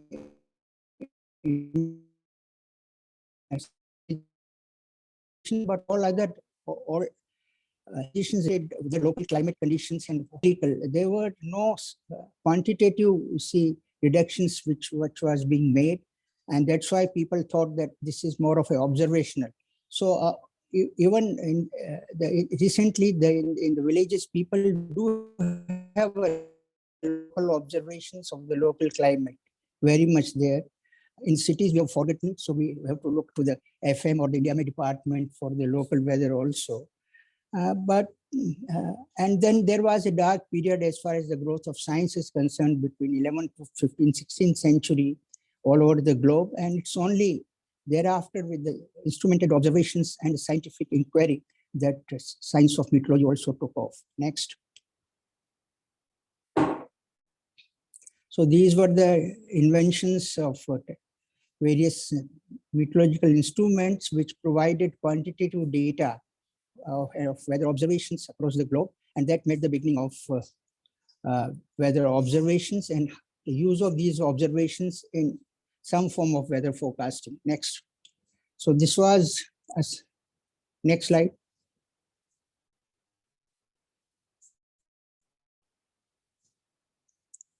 So these were primarily driven by the, initially by the shipping industry, the marine, because the ships used to go in the high seas and they didn't have to face the variability of weather or the ocean, the cyclones and all that. So both in US and the UK, the marine services and the naval forces, they started looking at the weather, and the discovery and the invention of telegraph enabled the exchange of weather information, and that started the weather forecasting. So this is how in the 1860 the first weather forecast started in UK and for the shipping. Next. So we do have the forecasts which have been advancement in the meteorology has been driven by the demands from the society. So that is one important part, because as we see, it was initially the shipping industry, and during the First and Second World War, the aviation industry drew the demands for improved weather forecasts. So, and in fact, early weather forecasts of the thunderstorms and many other aviation hazards were started by the US Air Force and also the Indian Air Force in 1940s and 50s to support air operation in the Second World War. Now, in this, see the real advancement of science and technology, which we now has become a backbone for the science of the meteorology, started with the application of atmospheric physics, dynamics, chemistry, to understand and to model the weather systems. Your universities have a very advanced department on atmospheric chemistry, so that plays a very important role as far as the air pollution, air quality is concerned, and also affects in turn the processes of cloud formation, precipitations, and other weather systems. So this is not, as Dr. Mahapatra also brought out, that now the weather is not is a isolated phenomena which is independent of its environment and many other factors which are there. So all these play a very important role, whether hydrosphere, biosphere, as we'll see, and he has highlighted that yes, cryosphere, all these factors are now playing an important role in both at weather and the climate scale. And of course, the big development took place where we were able to quantify these observations which were taking place in observation and understanding of the physics and dynamics into a numerical simulations. And the computer simulations in 1950s paved way to the numerical weather predictions, which has now become a backbone of weather prediction systems all over the world. And variety of models, right from nowcast to the climate models, are being functional, and they do provide the basis for the most of the weather services world over. Next.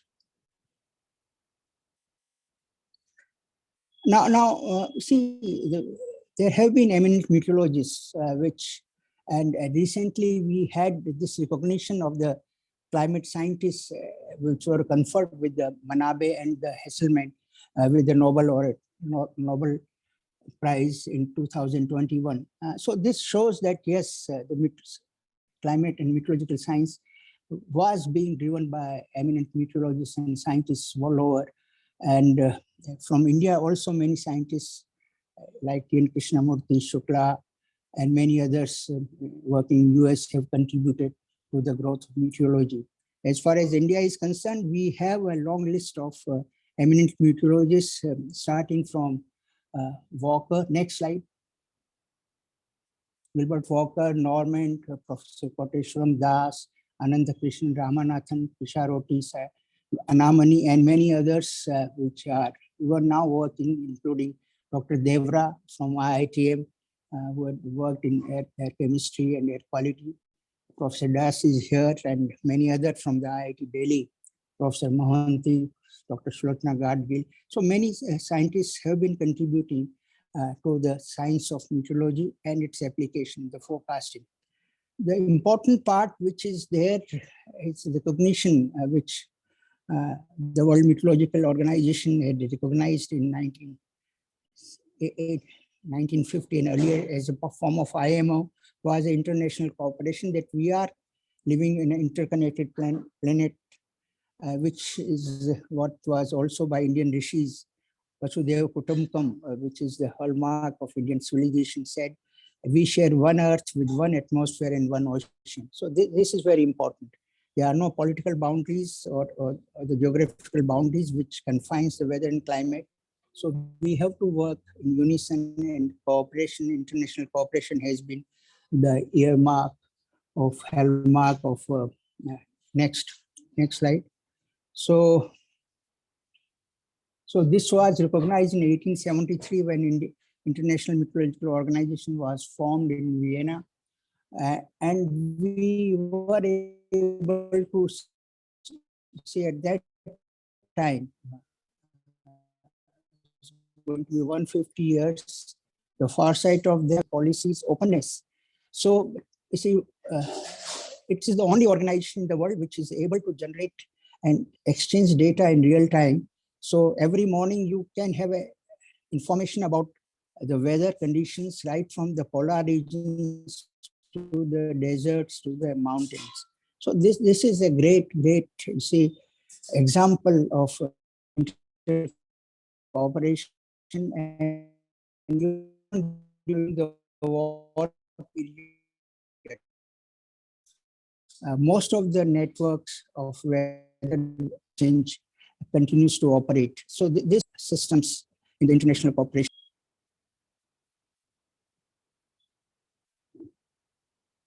Next slide.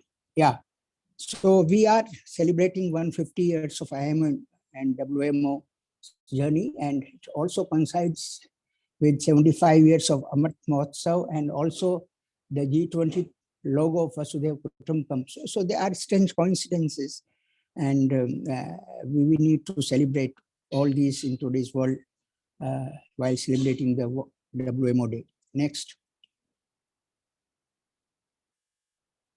So this is the WMO timeline. As mentioned, that we started first weather organizations in IMO was formed in 1873, and then 1950 the WMO was formed, and India had been a member of WMO right from the day of its inception. And as brought out that IMD was formed in 1875, so we are in line with the developments in international meteorology and the meteorology in general. Next.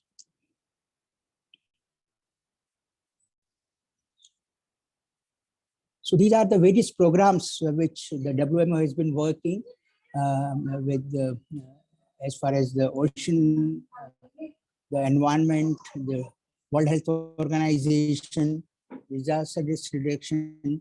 So almost all areas we are working closely to extend the application of meteorological and weather and climate services into various societal sectors. Next.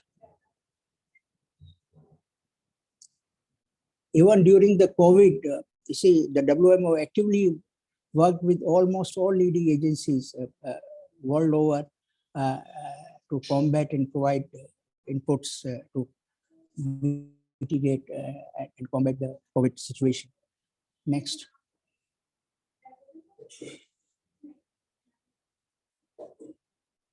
So as been brought out, and we all know that weather and climate affects all walks of life. And in the past also, why I like to highlight here that many civilizations have perished because of the unfavorable climatic conditions. And so this is very important that we keep track and monitor changes taking place in climatic condition, try to mitigate and adapt to them in the future.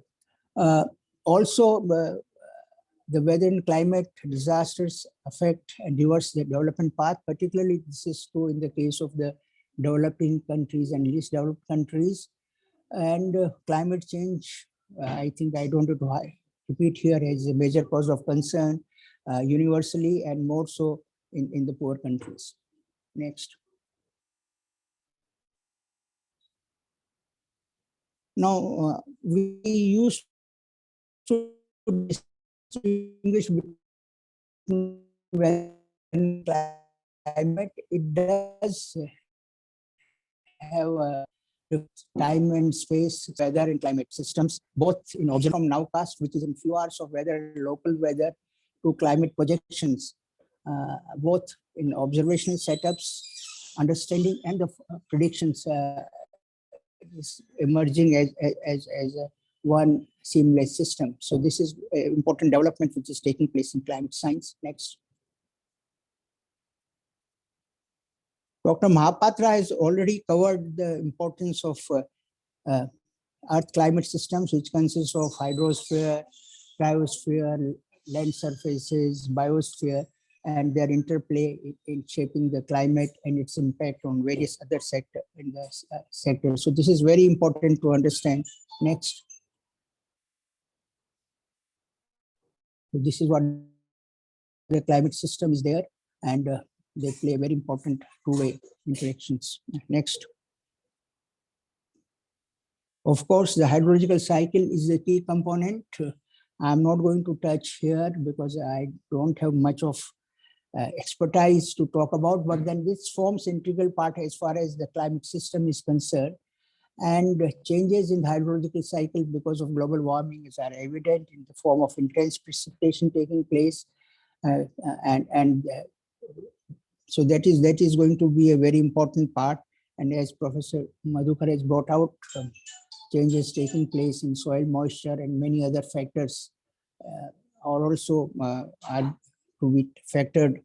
And I'm happy that the MIT University is becoming a waterproofing, has done of itself by using the wastewater. So this is very good development and needs to be popularized and followed by other institutions. Next. Now, we see, as I told you, though we can compartmentalize weather from the nowcast to the climate system, but they do have interplay. The eddies get upward transfer of energy, and similarly, the large system do influence the local weather. So we have to have an integrated approach now, and which is being, I think, now being applied and followed in almost all forecasting systems and also in the research, how these systems influence each other. So this is very important. You cannot in isolation study the tropical cyclones without knowing the changes which are taking place in oceans and also the large scale atmospheric changes. Next.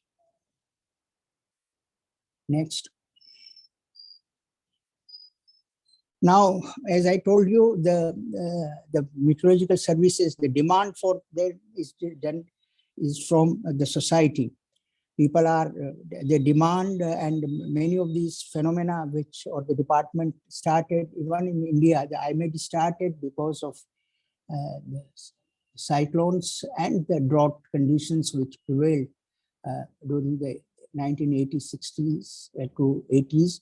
And 1875, India IMED department was formed to meet these challenges and provide services for the cyclones and the drought part of it. Started in Kolkata and now is in Delhi. So the Met services, the forecasting system, you have to understand that what all it contains. It's like an enterprise, 24/7, 365 days, rain, no rain, storms or no storms, weather observations are taken globally. So this is, actually, we talk of soldiers in the front areas. The Met observers are also function like soldiers. Let me be very honest. I have worked in the Air Force. We know how difficult conditions people in Siachen, they send weather observations. So also in the ocean, remote areas, they are staying alone and taking observations and sending them. So they are also warriors, weather warriors, which are taking observations. Observations become the basis of any forecasting system. And their real-time communications, the data processing, huge data, which is used to be in thousands, now are in the form of billions of data bytes, which are coming every day. Weather prediction systems and projections, as I told you, from nowcast to the climate projections. And more than the forecast, people now want user-specific public forecasts. So each one want for his rooftop or his farmland, what is going to be the weather conditions. And of course, a challenge rise in the form of that, how do we improve our forecast, and in which the research continues to play a very important role. Next. So this is what the global observing systems. We use the state-of-art observing systems and technologies, be the satellites. We were the first to use both for observation and communications. INSAT is one example for India. We have state-of-art radars, automatic weather stations, the ships, buoys, aircraft observations, so you name it. So the institutions or the sensors which are being developed are on great demand, and we urge upon the academic and research institutes to come out with cheaper and low-cost sensors which could be deployed and used in the operational weather forecasting systems. Next. So this is what the integrated observing systems now provides in real-time monitoring of from satellite radars and surface automatic weather stations. So we can map at any time, nothing goes unnoticed as far as now the observing systems are concerned. Next. So advancements since SNT, as I told you, has contributed. That's played a great role. During Second World War, the radars which were used for military purposes, as a byproduct, we started using radars for the detection of weather. The satellite gyros in 60s, 70s started providing satellite observations. The aircraft observations, and then now drones and UAVs have become an integral part of weather observations. And now we have automatic weather stations, air observations, which even the private users are now using extensively. And so is the marine observation, the buoys, the drifting buoys, and the telecommunication, the real-time communications. We were the first users of using that weather telegrams, which used to be given the highest priority, and thereafter the teleprinters and high-speed communication network and satellite communications are being used. So all these, the front end SNTs which are taking place in instrumentation and communications are being adapted, and so are the computers. The supercomputers world over are being used by the weather services. And that's why people talk about, see what all is going in the background, people may not know. But all this is happening, and this is happening 24/7, holidays, no holidays. So it's a great service which the meteorological department provides to the nation. Next. And this is what system is there, the functional system which Dr. Mohapatra also indicated. So we have observing systems, which is in real time from aircraft to the surface, all type of observations. It flows into a network, which is real time. It's a global network. It's not a local network. As I'll show you, data flows into high power computing systems to process. Then we have got state of art numerical models, right from nowcast to global models.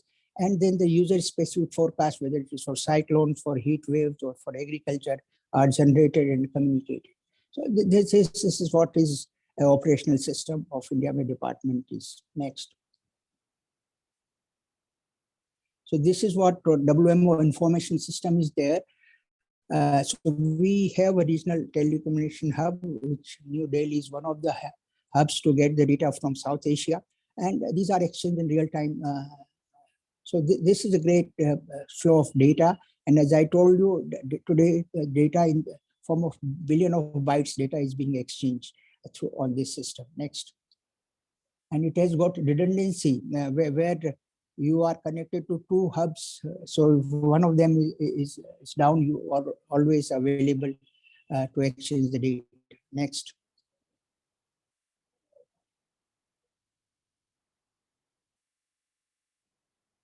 So we have started in the 50s with the simple model. Next.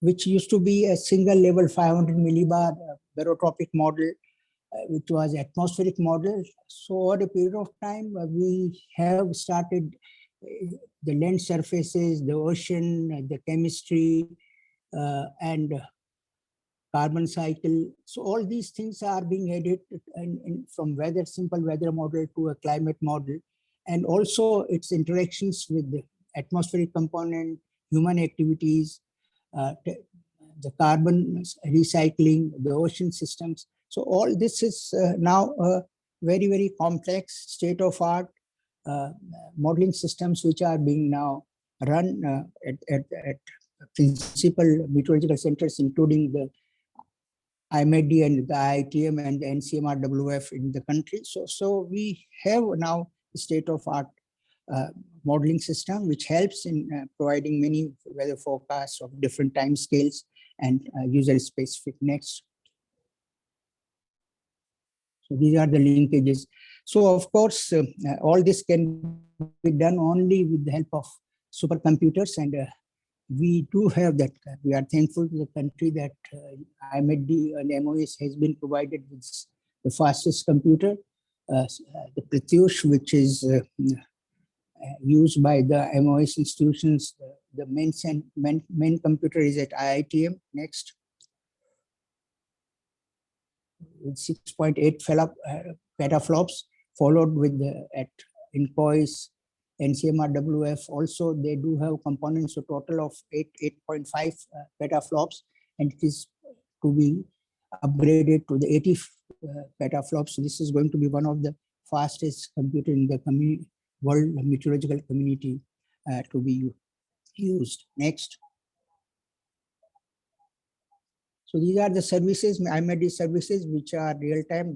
Dr. Mohapatra has covered, so we can skip these apart. But then, as mentioned, that we have a very targeted approach to provide services. It is science-based. It may not be 100% perfect, but then let me assure my audience and other people that there is continuous improvement taking place. I had been forecaster right from 1970s. I joined Air Force in 1970, and I was posted at Pathankot before Bangladesh war, we hardly had any data, no observation, no satellite, no radar. And we used to just based on the local observations, used to make forecasts using some synoptic charts. So that was the state in 1970s, beginning of 70s. Since then, a lot of development has taken place, and there is, as we improve our forecast, there is more demand, there are more expectations. So this is a very good sign that somebody says that today's forecast is not good. We work on it. But there is a definite improvement in the forecast, which is quantifiable. It is not something which is hearsay. It is being verified against the observed forecast, against the observations, and then statistics are being generated, which are shared globally and also with the national agencies. So there is a definite improvement, and I feel happy to be part of this journey.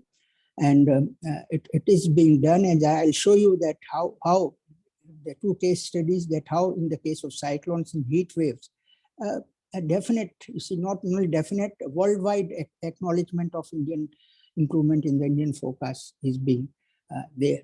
Next.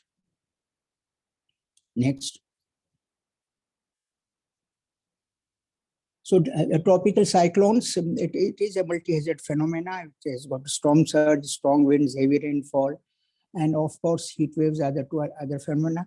So if you look at the tropical cyclones, people in thousands. Next slide.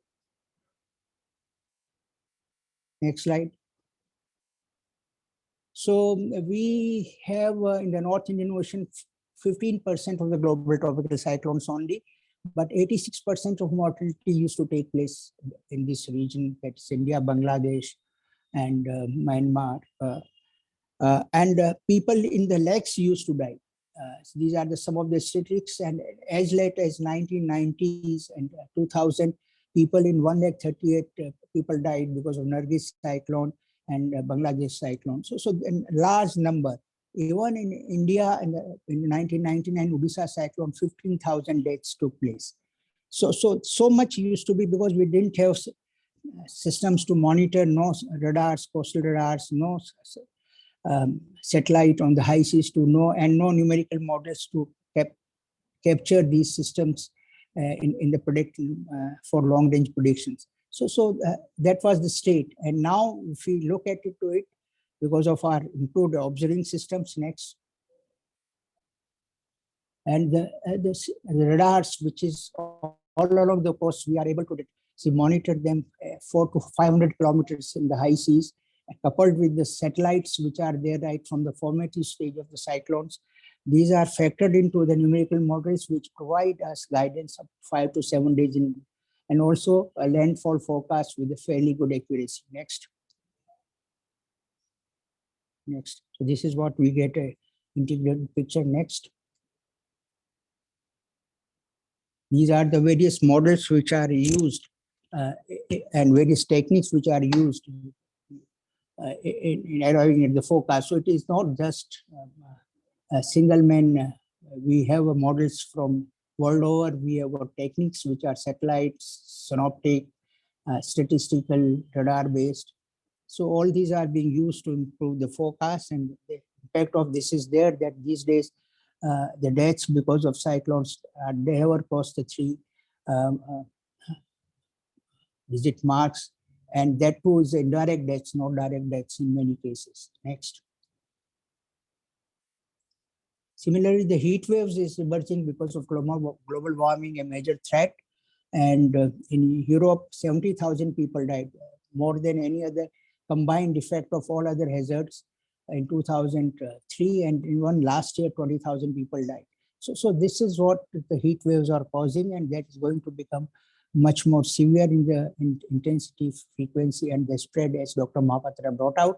But our forecast and the work by the Heat Action Plan by NDM and state disaster management authorities have been able to bring down the deaths number from thousands to less than 150 or 60. Next. So this is what outcome of initiatives, interventions by the forecast, the early warnings, and on the ground by the disaster management authorities have resulted in the sharp dip in the deaths. Next. I'm not going to cover the climate change. It has been extensively covered, but then it continues to be area of cause of concern, and the science part, both mitigation and adaptation. Apart from the projections at the regional level, we need to have a precise information about them so that the investment, right investment, going to in the mitigation and the adaptation.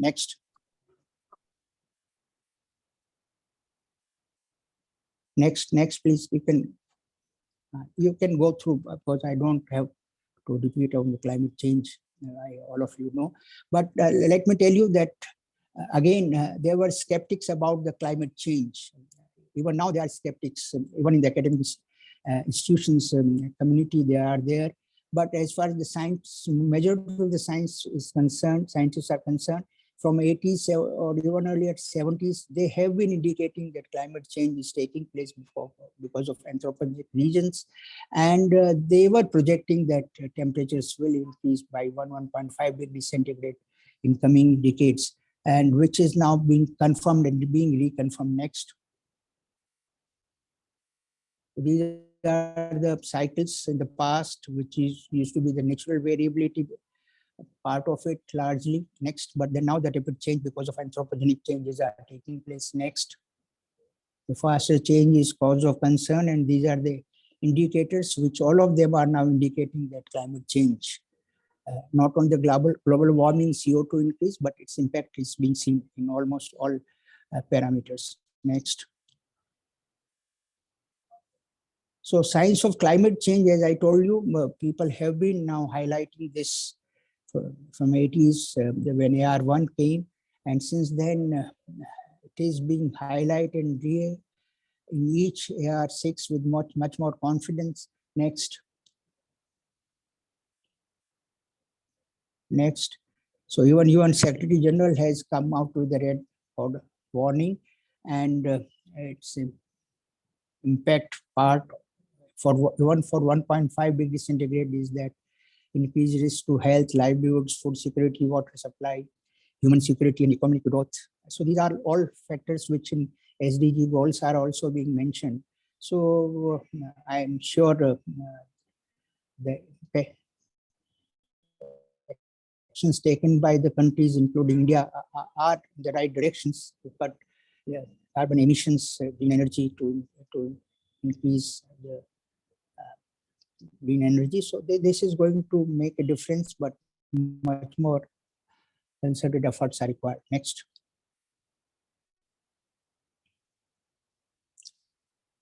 So we have to have challenges that, yes, climate change projections have to be impact-based in the way different sectoral applications at the regional and local scale.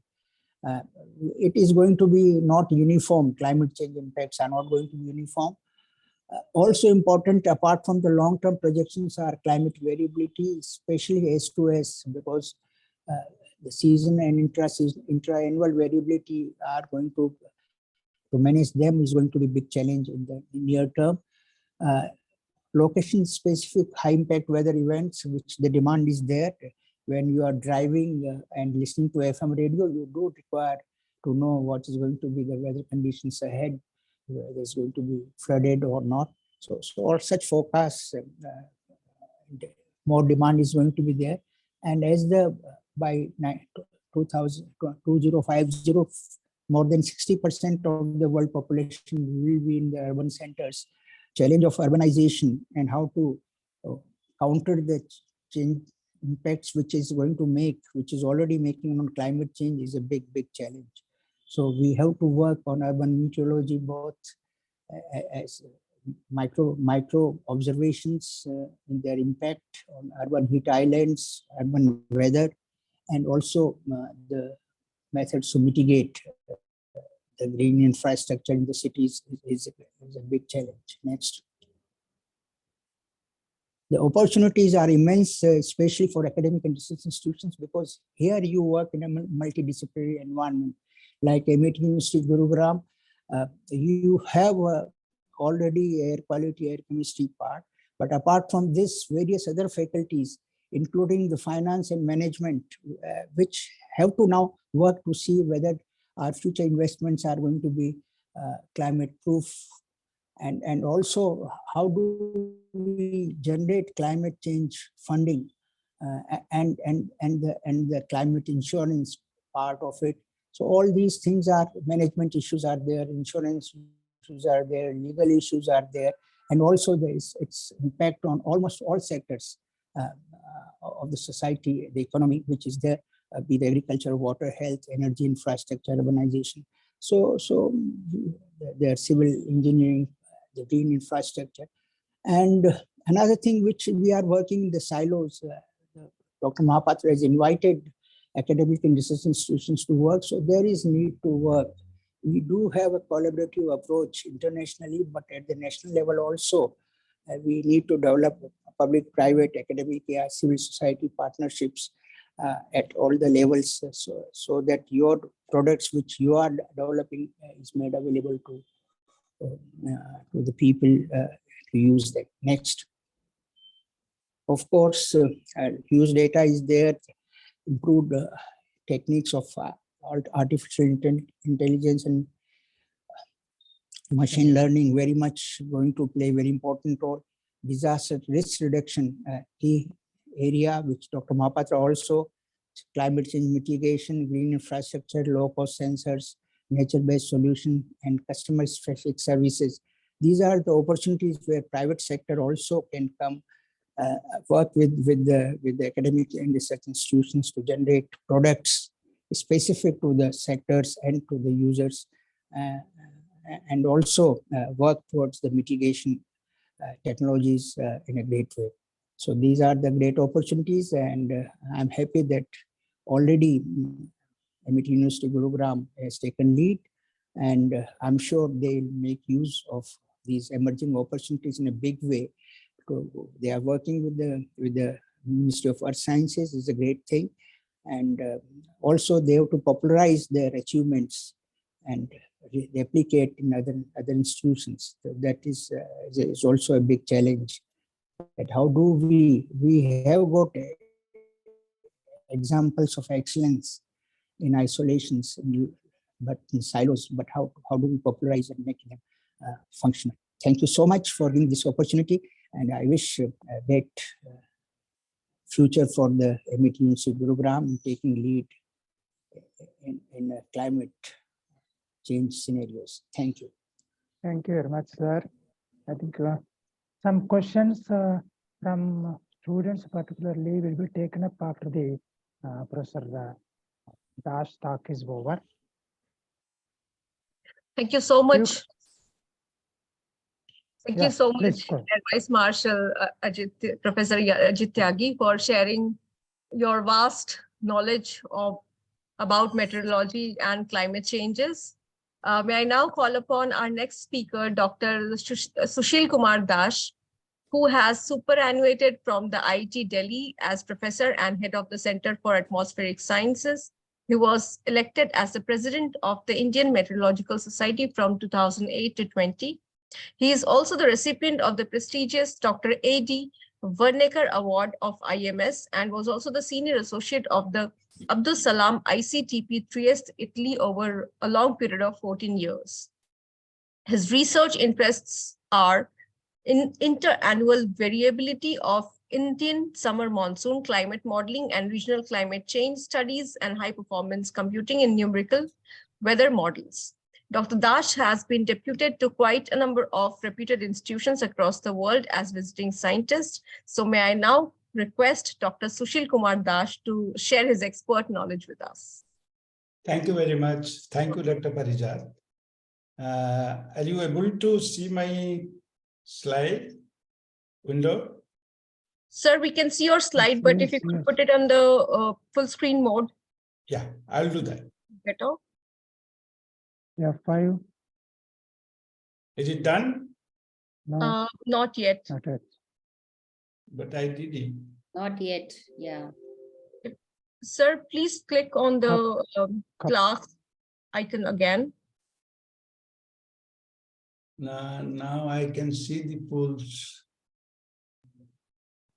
Try once again, sir. Yeah. So if you, Yeah, but from my side, I can see the full slide, so I should stop sharing first, isn't it? okay, First, sir. I should stop Okay, sir, sharing. you try sharing once more. Then I will share the Yeah. screen. Okay. Mhm. Now you see. Sir, your screen Now is I not. have shared. Now I have shared.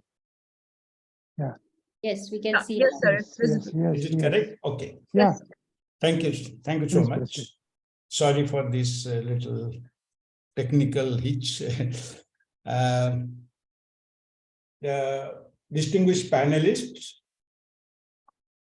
which include Dr. Mahapatra, Director General of Meteorology, and Dr. Tyagi, Professor Madhukar, Professor Devra, Dr. Sanjana Beach, and others, and faculties of MET University, Haryana, and my dear students.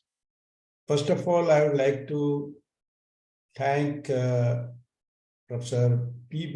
Sharma, Honorable Vice Chancellor, and Professor Devera for inviting me to this panel discussion on this very important day. And I would like to convey my greetings on this WMO day to all the participants and panelists. My previous speakers have already given a lot of information about the topic, what is weather and climate, and details of observation and modeling results, etc. So my job is simpler, and also it is getting late. We are already late. So my job will be to be brief, and I will focus on the most important aspect of the progress of the science. I call it weather and climate science, through the development of mathematical models. Mathematical means here the model is based on mathematical equations. A couple set of equations, I will show that. And these are also called NWP models, that is numerical weather prediction models, because these mathematical equations are simplified with the help of numerical techniques.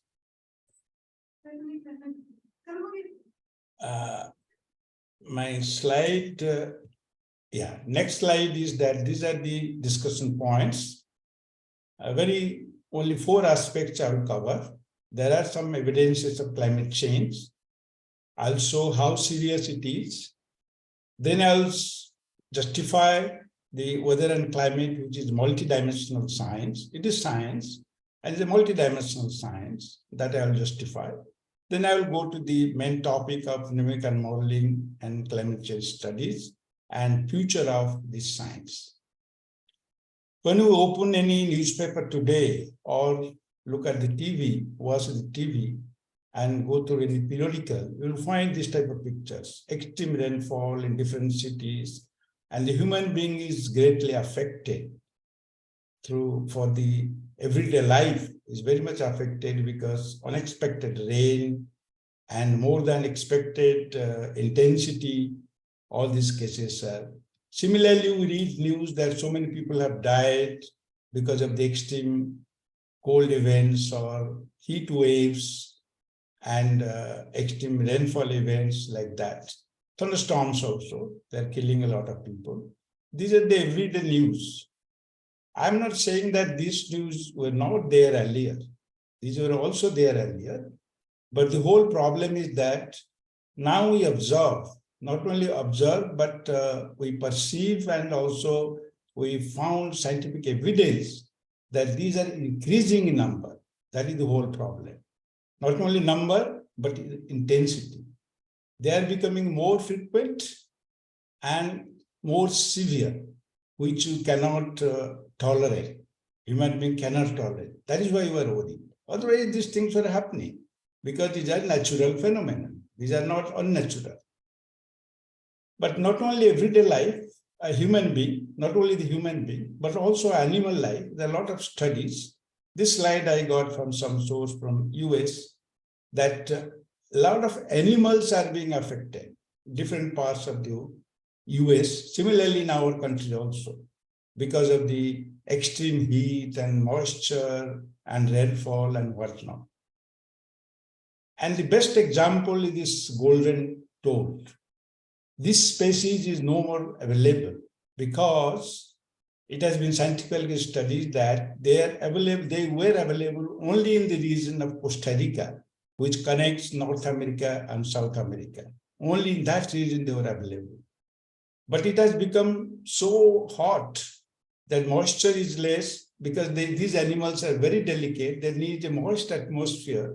And that type of ecosystem is disturbed because of the rise in temperature. Because the Earth is supposed to have risen by more than 1 degree by now. The average temperature, I mean, average temperature of the atmosphere at the lowest level. This is not the animal part only, human being, animal. Then comes the plant life. Plant life also, climate change has tremendous impact. There are direct effects, there are indirect effects, and there are also socio-economic impacts. In the direct impacts, most important is the plant productivity. Productivity has been affected. Similarly, there are other changes like morphological changes, physiological changes. Indirect, heat and flood, drought, these have affected the soil fertility, irrigation availability, rise in sea level, all these have indirectly affected. And there are also socio-economic effects because of the farmers' conditions, etc. And all these lead to all these things happen, supposed to have happened because of human intervention. I'll justify why I'm saying like that, because of the human beings. And ultimately, the agricultural production has become very vulnerable. So entire Earth is being affected, human being, plant life, animal life, and that is why it's called climate emergency. Another best example of plant life is oak tree. These are mostly available in the UK, that is winter countries, and this is particularly from London, this observation was taken, that these, because of the cold climate, these trees don't plant, these plants don't leaf, that means leaf will come out, this is called phenology. Leaf will come out only with optimum temperature, and that happens usually in the past. It used to happen in the end of April, as this curve shows, the solid curve. There are annual fluctuations with dates, but the solid curve is the average one. That means this has been declining in the sense, today the leafing is occurring around 15 days before. Why it is so? Because it is becoming warmer to that extent, adequate temperature is coming, these trees are encountering little higher temperature, and they are encountering that around middle of April.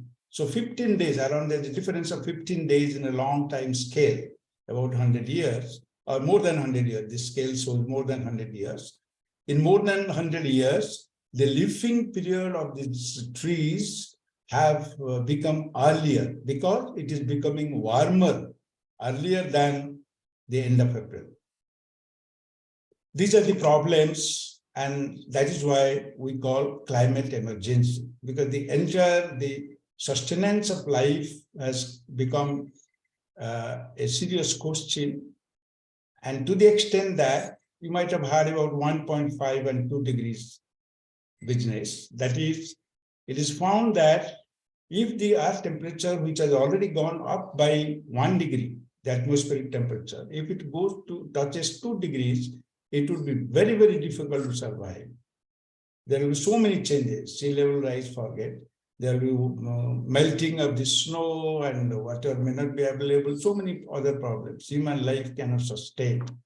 So there's a study and they say that up to 1.5 we can manage. So be cautious that don't allow the temperature of the Earth to go beyond 1.5, where we can at least manage in a different, may not be in the same way as we are managing today, but it may be in a different way. But beyond that, it's a catastrophe. That is the scientific study it says. So 1.5 is okay, 2 is impossible. And only way is to stop the greenhouse gas emission, but we cannot do it. And if you do it immediately, still the temperature will go on rising, because the life period of carbon dioxide is about 100 years in the atmosphere. It will stay longer. That is why, similar WMO in 2018, I like this very much. They started a slogan, weather ready, climate smart. Like today, they are talking about the water, climate change and water. Similarly, this weather ready and climate smart. That means you should be ready to, by giving early warnings, etc., you should be ready to face the changes in the weather pattern, like extreme rain, extreme heat, etc. And you should be smart enough to think of what will happen, or to project accurately what will happen after 30 years. So you should be smart enough to encounter that rise in temperature. It should not allow to go more than 1.5 degrees. I'm just explaining in a simple way. You should be ready to face the inclement weather, and you should be smart enough to face the climate so that the earth will be saved. Now it's a question of saving the earth. It's not new actually. When we talk about temperature rising by 1 degree, it's not new. Rising temperature, surface of the earth is not new. When I tell surface of the earth, I just like to add to the people who are not really knowledgeable about all this, how the temperature measured. Temperatures are measured across the world at the surface. Surface means a 2-meter temperature in the air. It's not the ground temperature. It is the air temperature above the ground, and it is average of that has gone by 1 degree. Average means over the sea, over the Himalaya, over cities, over villages, over US, over all these data. That is the job of WMO. WMO has all these meteorological observatories of every country is under WMO, and they are disciplined enough to follow the WMO principles, and a particular standard they measure and average is taken. So it is not there is not much inaccuracy, or you should not doubt that 1 degree rise, because it is scientifically studied and examined, re-examined like that. Earlier also it was changing. I have shown you 3 panels. Top panel is thousands of years scale, then comes top panel is 100,000 years of scale, then comes around 1,000 years scale, then comes the present one. You can see the fluctuation temperature. This is the temperature. It is fluctuating, rising, falling. There was Holocene maximum, there was a little ice age, there was a medieval warm period, there was little ice age again. So there are fluctuations in temperature. It's not a new thing. But we are worried because of this slide. It is not new, that is true. But if you see around 80 years, in the last 8 years, this red portion, it has the temperature has risen like anything, around 1 degree, as I told. It has risen. It is shown here in Fahrenheit, but I'm talking of degree centigrade. But interesting thing is that simultaneously the climate, the carbon dioxide has been observed, and it is found that carbon dioxide is also increasing tremendously. Both are rising in a sharp way, unprecedented rate in the rise. Rate of increase of these 2 things. One is the carbon dioxide, other is the surface temperature, as I mentioned. Carbon dioxide is given in ppm. It's very small in the atmosphere, so the unit is ppm. And it has gone by more than 100 units. It has increased in the same period. Both have increased. And there is a physics behind this. This carbon dioxide is called the greenhouse gas. It has the particular property of allowing the sun rays to come in and not allowing the radiation from the surface of the earth to go out. That is called, one is called short wave. Sun rays radiation is called short wave, which it allows to come in. It does not allow to the secondary radiation or the long waves which go from the surface of the earth. Surface of the earth also radiates, but at a different frequency, that is long wave. It does not allow. That means it is trapped. This temperature is trapped inside the atmosphere. It acts like envelope. This carbon dioxide likes one envelope, which do not allow the temperature from the surface to go up. It is called greenhouse gas. It is a particular property of this gas. But this is not the only gas. This shows that this is not the only gas. There are also in this panel, the third panel from the top, you can see that in addition to carbon dioxide rising, there is also another gas, which is methane, which is rising, not to that extent, but it is also rising. Also, nitrous oxide is rising. So these are the three prominent greenhouse gases. In addition to that, there are also chlorofluorocarbon and so many other gases. These are not only the three gases, but major three gases are these. These are called greenhouse gases with the same property of not allowing the secondary radiation to go up and trapping the temperature. Temperature is being trapped, the heat is being trapped, so temperature rises. Because of that, there is sea level rise. Second panel shows that the rise in the sea level, and lowest panel figure shows that this is not only the greenhouse gases which come out of fossil fuels, cement, glare, construction, etc. So many things which is done by us. That is why I tell human beings responsible for that. Transport system, industries, etc. These gases are emitted to a large extent by these human activities. But that is not the only thing. There is also land surface destruction of the forest and land surface change. We are changing the land surface, which is more dangerous because that also affects the global warming, increases the global. These are the two major causes, that is the greenhouse gases emission and land pattern change, destruction of forests, etc. But please don't think that these gases are not required. They are not our enemy. These gases are required. If carbon dioxide would not have been there, the temperature of the earth would have been minus certain degrees, minus 14 or minus 30, I don't exactly remember, which would have been difficult for the human being to survive. The situation would have been worse. So these gases are required. But to the extent it was before the industrial age, before 80 years, that is around 300 ppm, not 416 or 17 that we encounter today. And we have emitted these gases. That is why the only solution is the stopping of this emission. So here this picture shows that there are so many changes happening, natural changes, human-made changes. Volcano is a natural change. Water cycle, carbon cycle, agriculture change, these are all naturals, but these are the human contribution to this. That is the emitting more and more of carbon dioxide and greenhouse gases because of the change in the agriculture pattern, because of the transportation, because of industries, and glacier is affected, sea level rise is affected, and water cycle is disturbed, carbon cycle is disturbed, and whole ecosystem and biodiversity is disturbed because of this emission of these gases to undesirable level. Now, so let us come to the multi-dimension of weather and climate. I introduced you to the evidence of climate change, to the reality.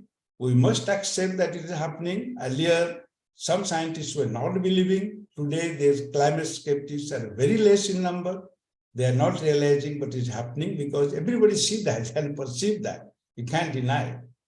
This is a science, very important science, but it is multidisciplinary. It is not only physics, it is not only chemistry, it is not only mathematics, it is not biology. No, all these sciences are together. There are biological effects, there are chemical effects, mathematics is required, computer science is required to write algorithms, and physical principles you have to understand also. So it is a multidisciplinary. If I am expert in physics, I may not be an expert in climate change. Sometimes you may also say that there is no climate expert because all you should have knowledge of all sciences. It is to be interdisciplinary, you should work together. And the projects where several scientists from different disciplines are there, they are very, very successful.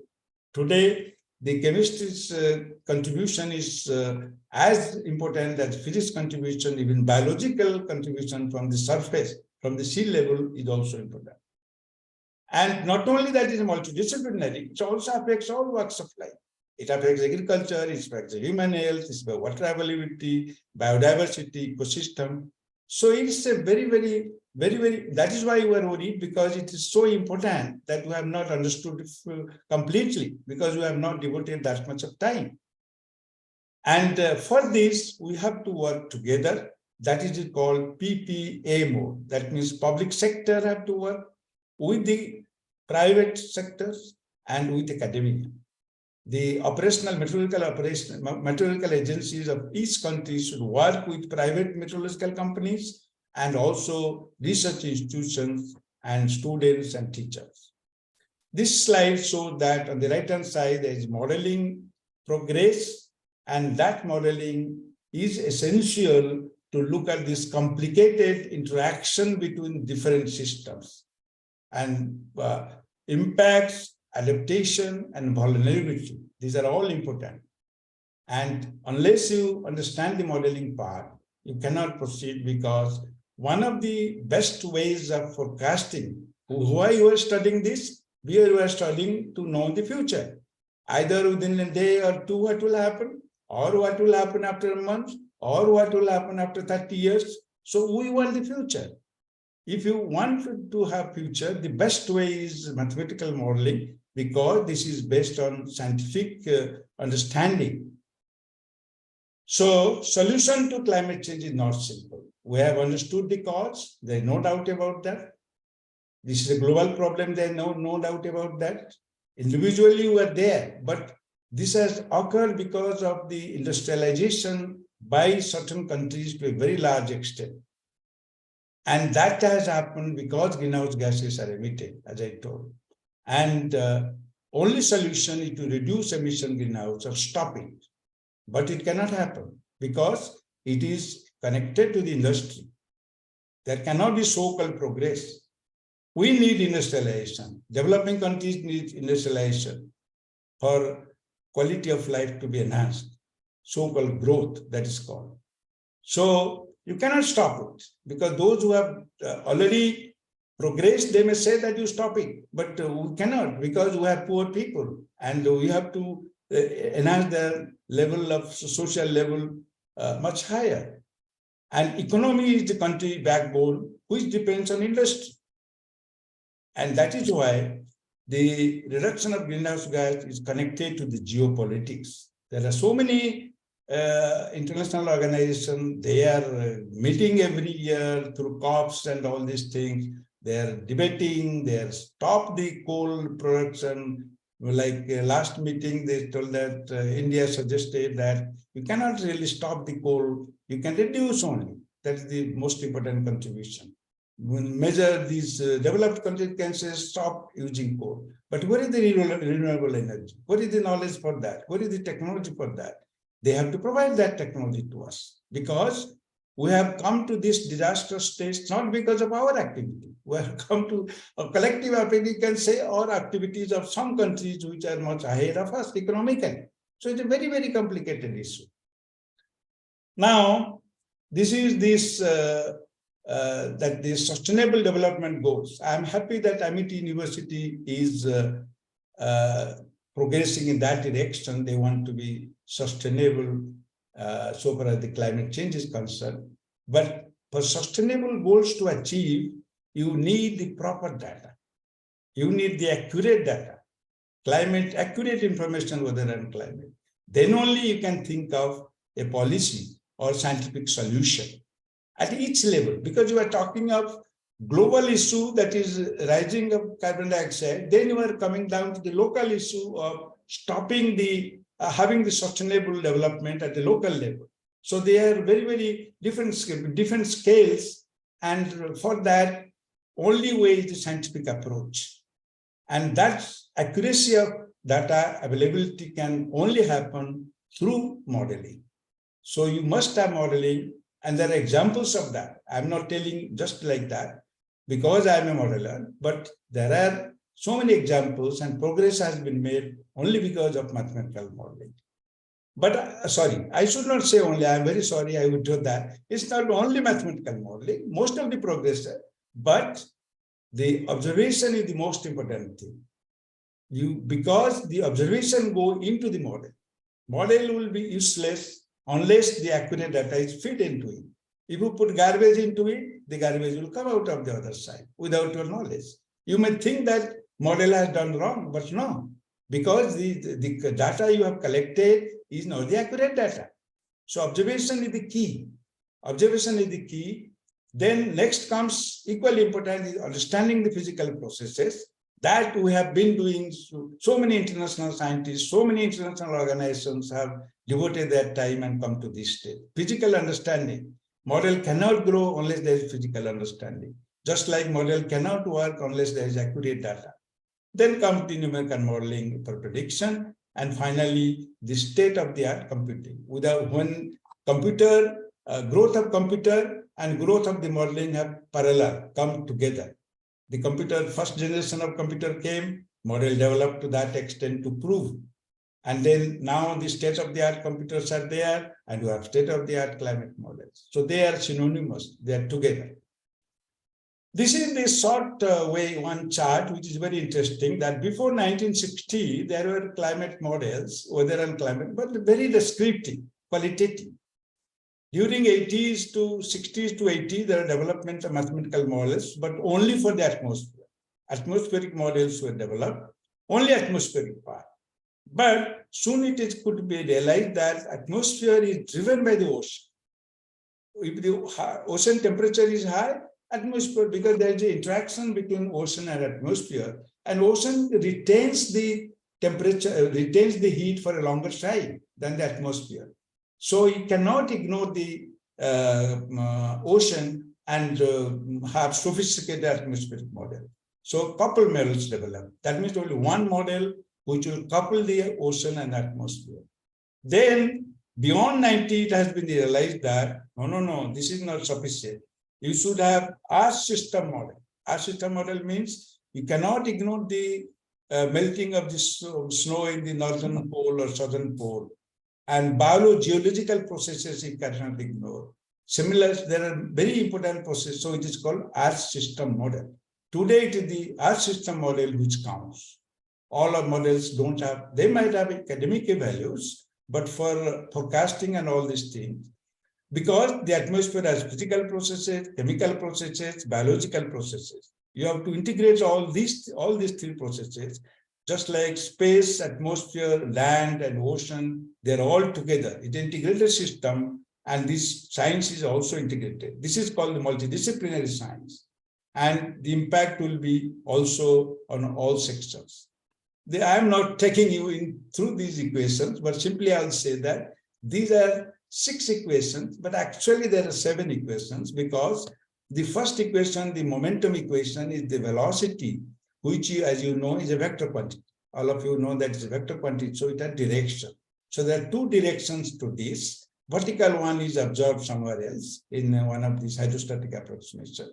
So there are 7 variables. If you take X direction wind and Y direction wind, 7 variables, 7 equations, perfectly all right. That's why I'm saying that this is the best way of forecasting, because science says that mathematically it is known that if you have 2 equations and 2 unknowns, you can solve it. If you have 3 equations and 3 unknowns, you can solve it perfectly. And I have 7 equations and 7 unknowns. But these terms, I will not go through that.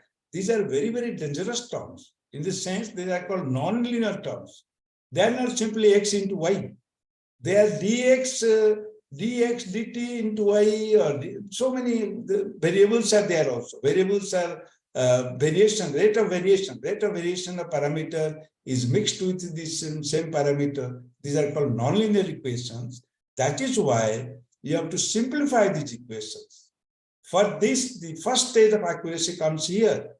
We are simplifying the equation. We are not expecting 100% solution, because these are not linear equations. So here, when you simplify by numerical technique, which is called numerical weather prediction, you are ignoring many terms. You are ignoring many constants. You are making, nowhere you are getting 100 as 100. You are writing 100 as 85 or 95 or 90. So you can imagine, then how do I get the correct 100% correct answer? I cannot. But we have been toiling hard and we have found methods where this error in this solving, while solving there will be inherent errors, those errors will be as less as possible. And through these years, we have progressed a lot to reduce that error. That is our job. NWP models we are using to reduce the job by enhancing the accuracy of the parameters, 7 parameters at t is equal to 0 at the beginning, and also by simplifying these equations as close to the actual equation as possible. So there are two ways of getting out these errors, because there are two sources of these errors. All these parameters will accumulate error at each state of integration, each state of solution.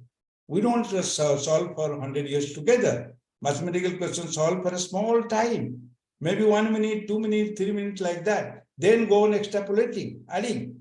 It is never solved for 100 equations or 100 years at a time. So every stage errors are being added. So this picture also explains pictorially that the blue portion we have already achieved in most of the system models, but still there are a lot of things to do with the green portion. Like chemistry is not fully incorporated, ocean ecology and biogeochemistry is not fully, continental ice sheets are not, so our system models have not become perfect. Nevertheless, and this figure also shows much more clarity in the sense, left-hand side is what we have. We have mostly these land surface interactions, mountains, or all these things. But the right-hand side is the actual picture. To have this actual picture, we have to go in a very, very complicated route. Each one is connected to the other one. So this picture shows that we have a lot of work to do to achieve better. But we have progressed reasonably well. And now I think you should appreciate the efforts made by the weather and climate scientists to come to this stage. That's why the Nobel Prize has been given Jacques Manove, and 1 year back, I think, last year probably. Yeah. I just forgot the year. The most important international effort is called the couple intercomparison project. We have done this intercomparison stage 1, stage 2, stage 3, like that. Now at the stage 4, different. It started long back, and we have the 6th report available.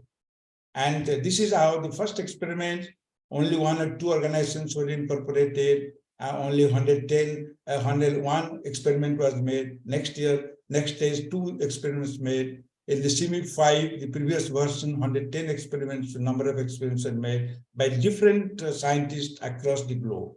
Similarly, you can see the number has been increasing in the last one, that the CME5, 5th version, all size of the data has also increased. And now I have 6th, I could not collect the 6th information for the 6th one. It should have been there.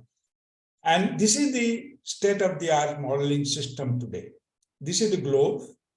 And you can see these are called the grids. That means the globe is divided.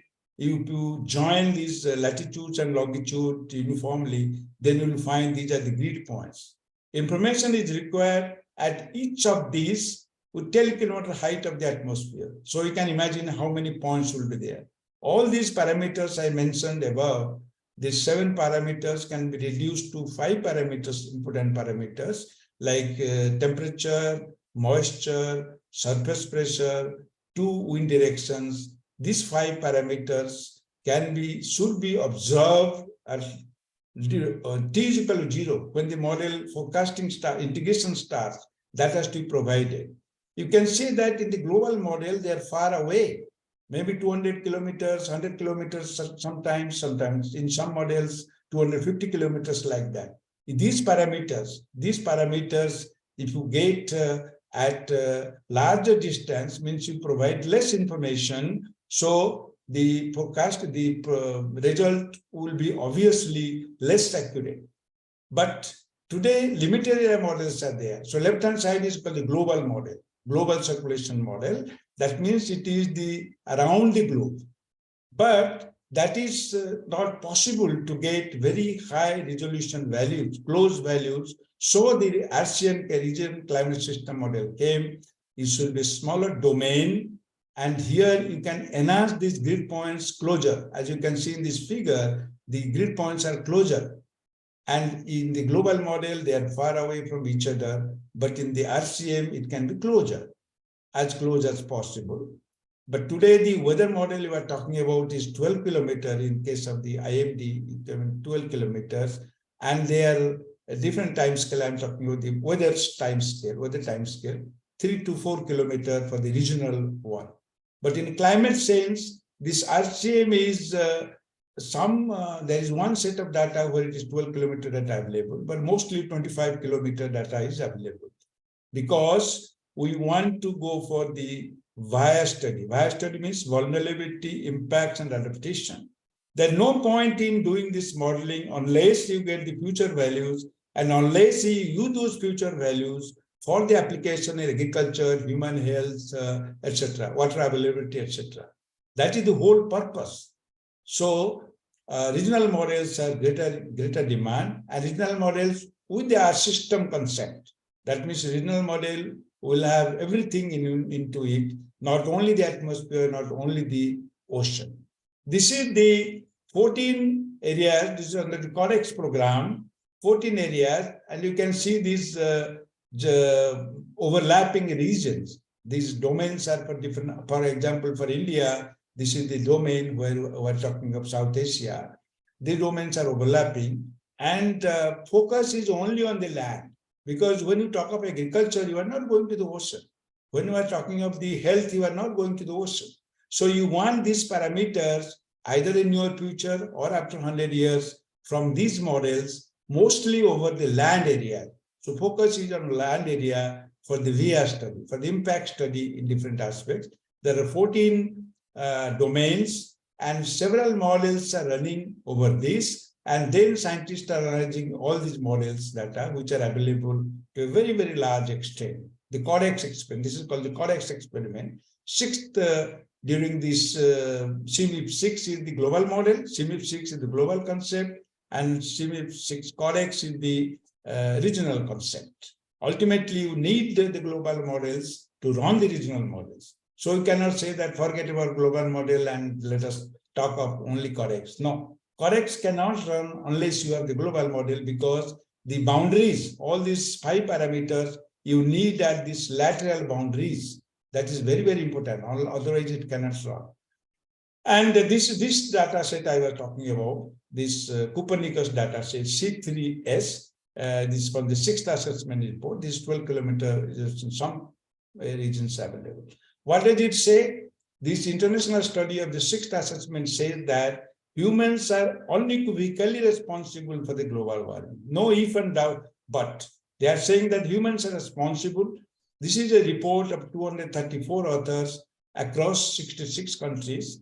And some climate systems are irreversible, at least for centuries.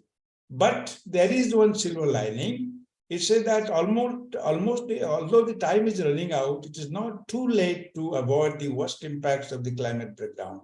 That is what I'm saying on 1.5. That is why some hope. Don't go up to 2, stop at 1.5. Global warming of 1.5 and 2 will be exceeded during 21st century. So be careful, don't allow it to exceed. So future, this is the summary of what may happen in future based on the 6th report.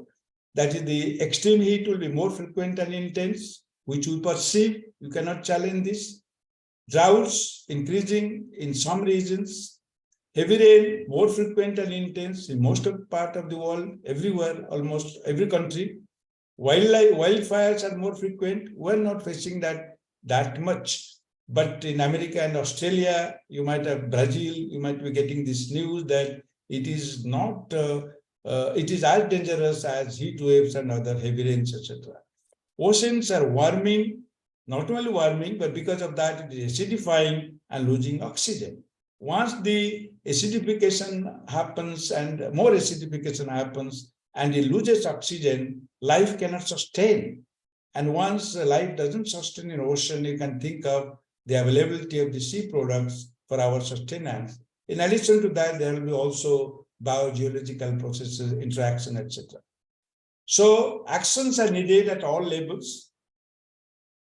International treaties, national climate missions, state action plans, all happening, but not very successful. Everybody is not happy with the international treaties because nobody is ready to listen to the other person, other countries. Still, there is some progress. Scientists should understand the critical science issues for better forecast at all scales. That is our job. We cannot touch about the treaties, etc. Cannot think and criticize because we are not there. We are there for science. So we have to do our bit. So they have their responsibility. We have our responsibility. Technocrats should invent for clean energy. This is very, very important. You can't say that go away from coal unless you have energy from sun, from the wind, geothermal. This you have to get and more we are getting, but we have to go cheaper source of energy we have to find out so that we can stop coal. But without finding the clean energy sources, you cannot stop the coal. Students to understand the problem and try for out-of-box solution.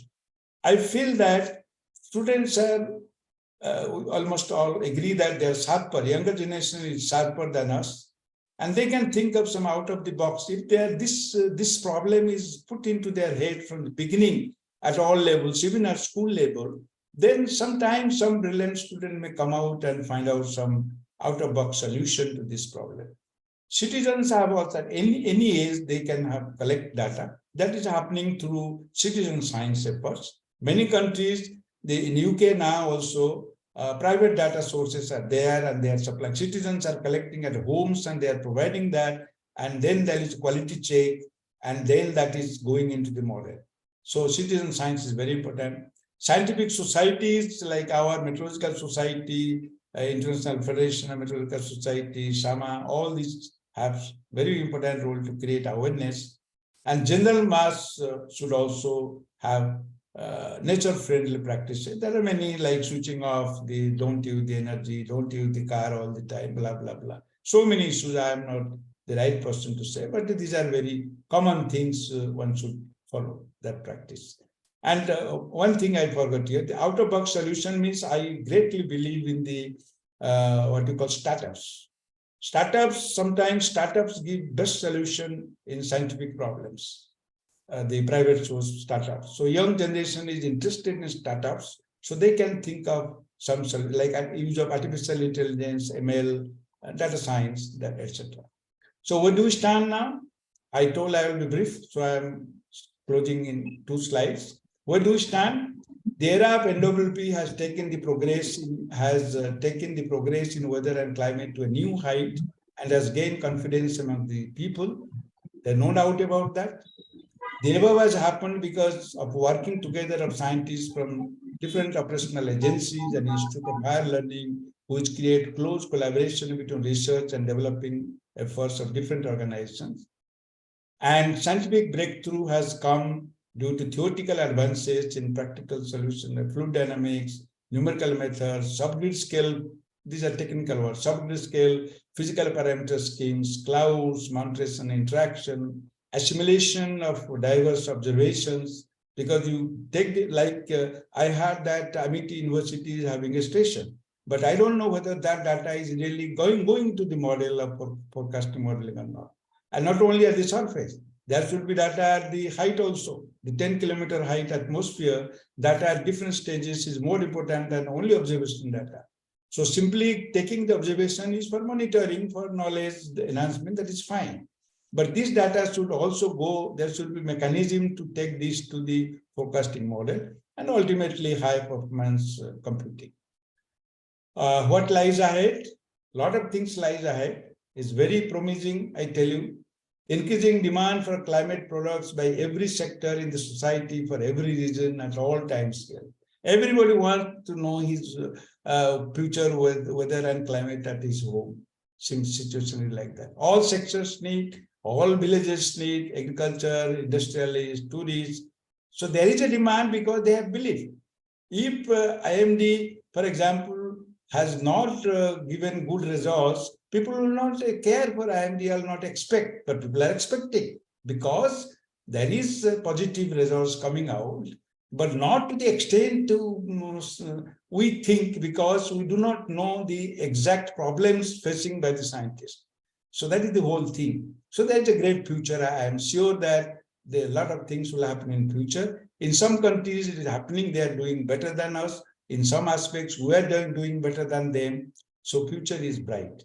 There is optimism that with increasing understanding of the Earth atmosphere ocean system, developments in infrastructure based on science and technology, infrastructure has to be based on science and technology, it will be possible to reasonably deliver for the good of the society. In the coming years, global, again I will use some technical words. In the coming years, global non-hydrostatic convective scale, that means high resolution models, numerical Earth system models, can include nonlinear turbulence process and all scales at different scales, etc. It will be realistic representation of the effects of, you have more data, means it is more real, and it can enhance this water cycle, incorporate the water cycle, energy budget, atmospheric flows, etc. At the scale we want to implement in agriculture, human health, etc. We have those but at a different scale, at a larger scale. It is not happening at a smaller scale. We need a smaller scale. So all this information we should understand at scale and implement. Any WP communication will rely heavily on mobile phone networks. This is interesting. Today there are vehicles with sensors which are monitoring the air quality. That is interesting. Every vehicle can be fitted with sensors which can provide the data on air quality. So similarly, mobile phone network, internet, etc. Those are the future. And ultimately will be data mining. I think that is my last slide. Thank you very much. And I will be happy to answer some questions. I told I will be brief. I hope I was brief.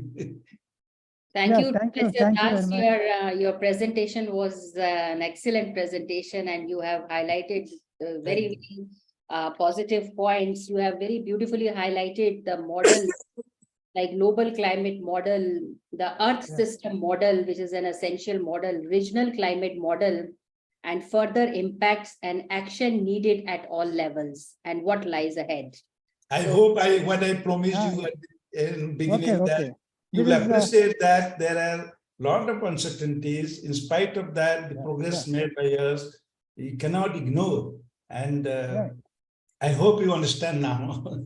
In fact, before asking for the questions by the students, just one or two, I wanted to clarify one of the points put forth by Professor Das. Actually, at our MET University, Haryana, we have been making measurements, both surface level as well as the optical depths, which gives the columnar information. Of course, we are trying our level best to get the vertical distributions. Of course, on each and every platform we claim for that. But actually, we are using AirQ models for health aspect, studying the health aspects, and also we are using WRF. Advanced WRF with the chemistry module and dynamics module. We are using our data to study the radiative forcing, and also we are using a variety of high-split models. So to get the transport problem, because this is the location is very pristine location. Ours is. So the entire transparency, the transport phenomena is different from urban and then coastal and other locations. So that's where actually we have been using for the last 5 to 7 years data. We have been using it with models, not only for studying the standalone problems, but also using the models. And also very important thing is, because we have both modeling activity and observational activity, we are using observations for calibration, validation of the models. That is very, very important information available at our station. And then of course, I didn't know. Thank you so much for telling that. And also the information what actually you have the doubted that our observations are going to the national data inventory. So our part is also there, where the modelers are using the observations for their processes and then feedback mechanisms, studies and all. That is one thing. And of course, I should be grateful, rather our institute AUH would be very grateful for the three eminent speakers, Professor Mahapatra, Professor AVSM, Professor Tyagi, and also you, for explaining the various phenomena, various feedback mechanisms, and really they are thought-provoking lectures, really. And in fact, most of the studies, whatever were told during their 3 lectures, some of the studies are going on at our MET University, Haryana. Say, for example, air quality modeling. We are joining hands with IITM and then IIT Delhi. We are doing the air quality modeling, but now we are trying to improve the spatio-temporal resolution of the models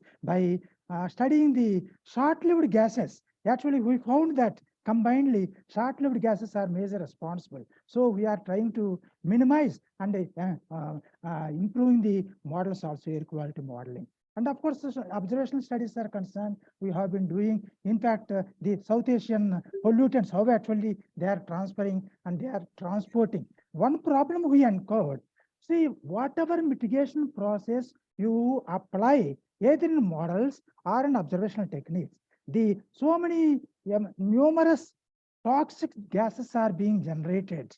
So in the mitigation process, stopping of these toxic gases is another big chunk, big challenging problem. And also you are explaining about the long-term modeling efforts and all. Of course, we have been tackling to the extent that, see, now, even now also,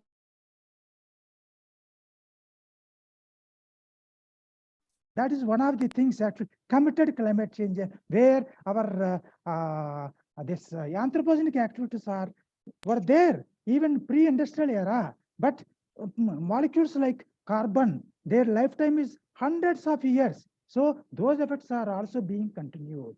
So how to limit, how to avoid such committed climate changes and extreme effects of this trend analysis. So these are all the problems, crucial problems in modeling, not only along with the observations. Now, of course, all the 3 speakers' email IDs are available in their introductory slides. In fact, many questions might be there. This is a very hot topic. So people can ask, people can send their questions through their to your email IDs. We can send their questions, but before that, as you have already rightly said, that Amity University, Haryana is truly committed to incorporate all aspects of sustainable development goals in the university curriculum, teaching and learning, very nice, and research, imbibing knowledge and skills necessary to address the complex challenges of sustainable development through their careers. So in this context, we are very keen to show one video, which is very, I should be saying, which showcases the contribution of Amity University, Haryana, as far as sustainability is concerned.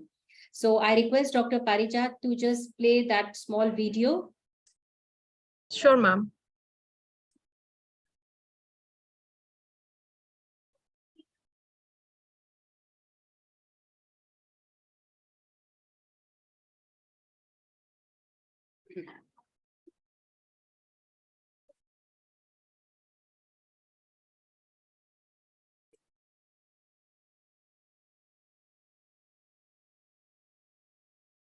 After the small video, we would like to take up a few questions which are there on the chat box. And one student has WhatsApp me as well as adding his question.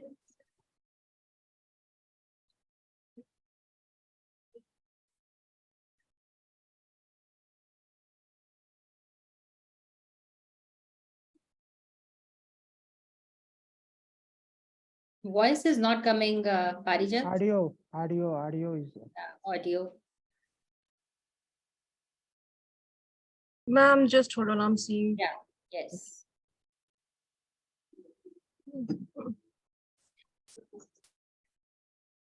With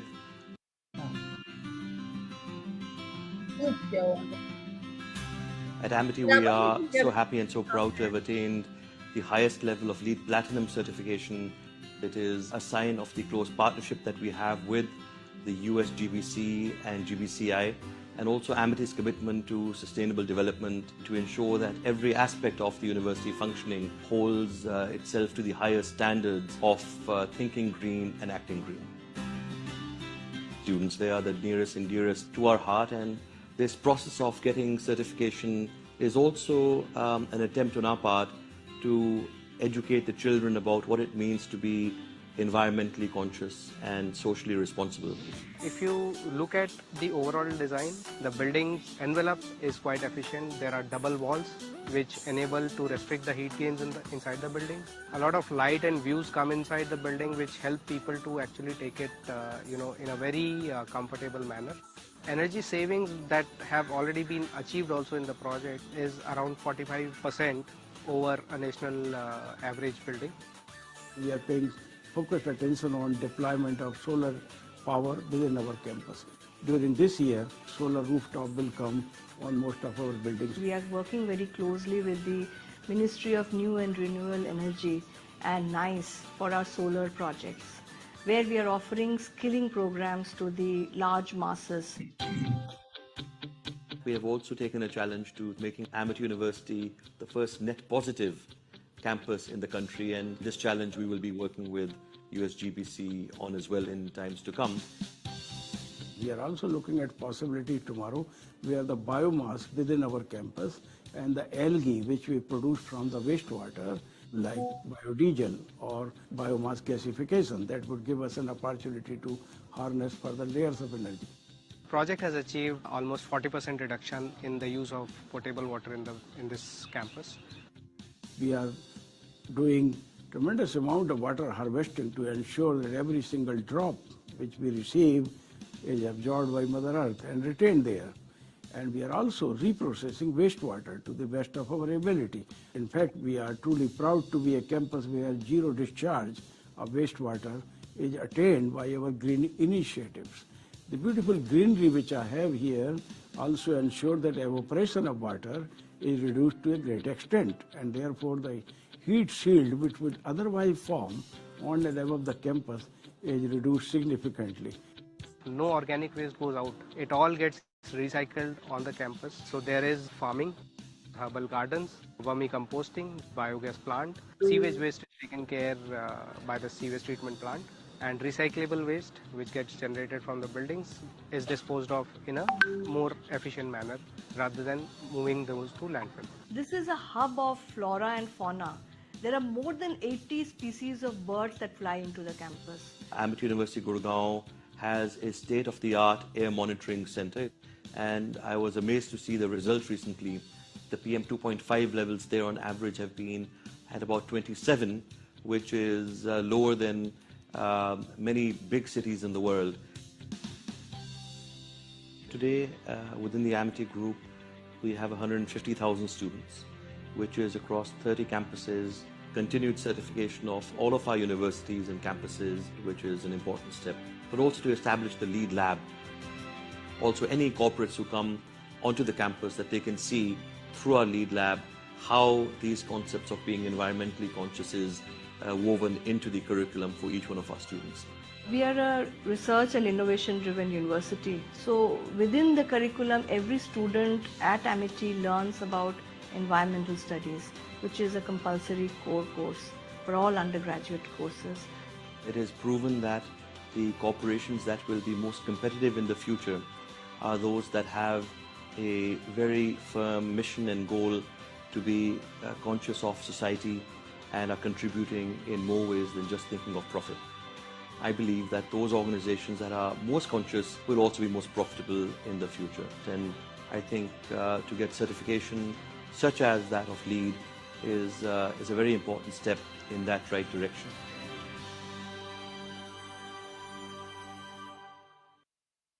Final round. Yeah. So this was a beautiful video of Amity University, Haryana, wherein we are focusing on how we are focusing on sustainable development goals. So now, in fact, we have come to the end of this webinar. So Professor Devra, you would like to say something? No, actually, in fact, of course, I wanted to tell only two things. One is the expert speakers, all the expert speakers, of course, they have given a lot wide range of experience and then a wide range of ideas for future development. Of course, we know what is the present status to some extent, but their future suggestions are very, very important to improve our knowledge as well as the models or observations or whatever it is. Ultimately, all these things to lead to the climate change. That is one thing I want to tell.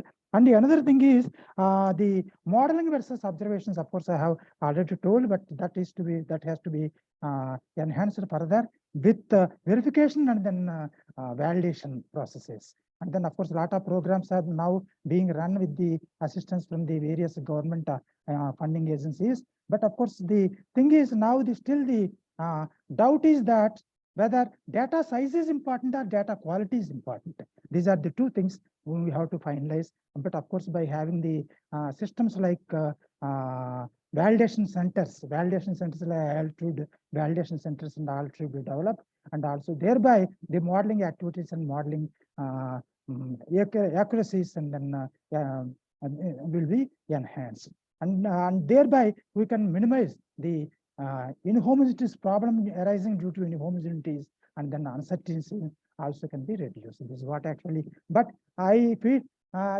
we have seen very good forum, very good lectures, each is competing each other, I wanted to say. So Yes, very good knowledge has gone in, and then various factors. In fact, I wanted to note down some of the things. Of course, it was very difficult whether to hear or to note down. So it is very, and then we should be very, very highly grateful from on behalf of our founder sir, and then chancellor sir, and then vice chancellor sir, pro vice chancellor sir. We should be highly grateful to all the three speakers, guest speakers. Really marvelous talks and then thought provoking. Really, in fact, we have educated to newly, entirely new era of thinking, our thinking. So this is what actually I wanted to tell about this today's. Yeah, Thank you. the experts Thank you very who much. have thank you, Dr. Devra. The experts who have spoken today, they all have shed light on the scientific evidence on the climate change, the efforts that are being made to mitigate its effect and the challenges that are lying ahead. So one of the key takeaways from today's discussion is that the climate change is not a problem that can be that is not the problem that can be solved by any individual or a group. It requires collective action and a sustained effort across generations. And another important key point that that was emphasized throughout this webinar is the need to adapt to the changing climate, as weather patterns becoming more unpredictable nowadays and water resources becoming scary. So we must find out new ways to manage our natural resources and to build resilience in our communities.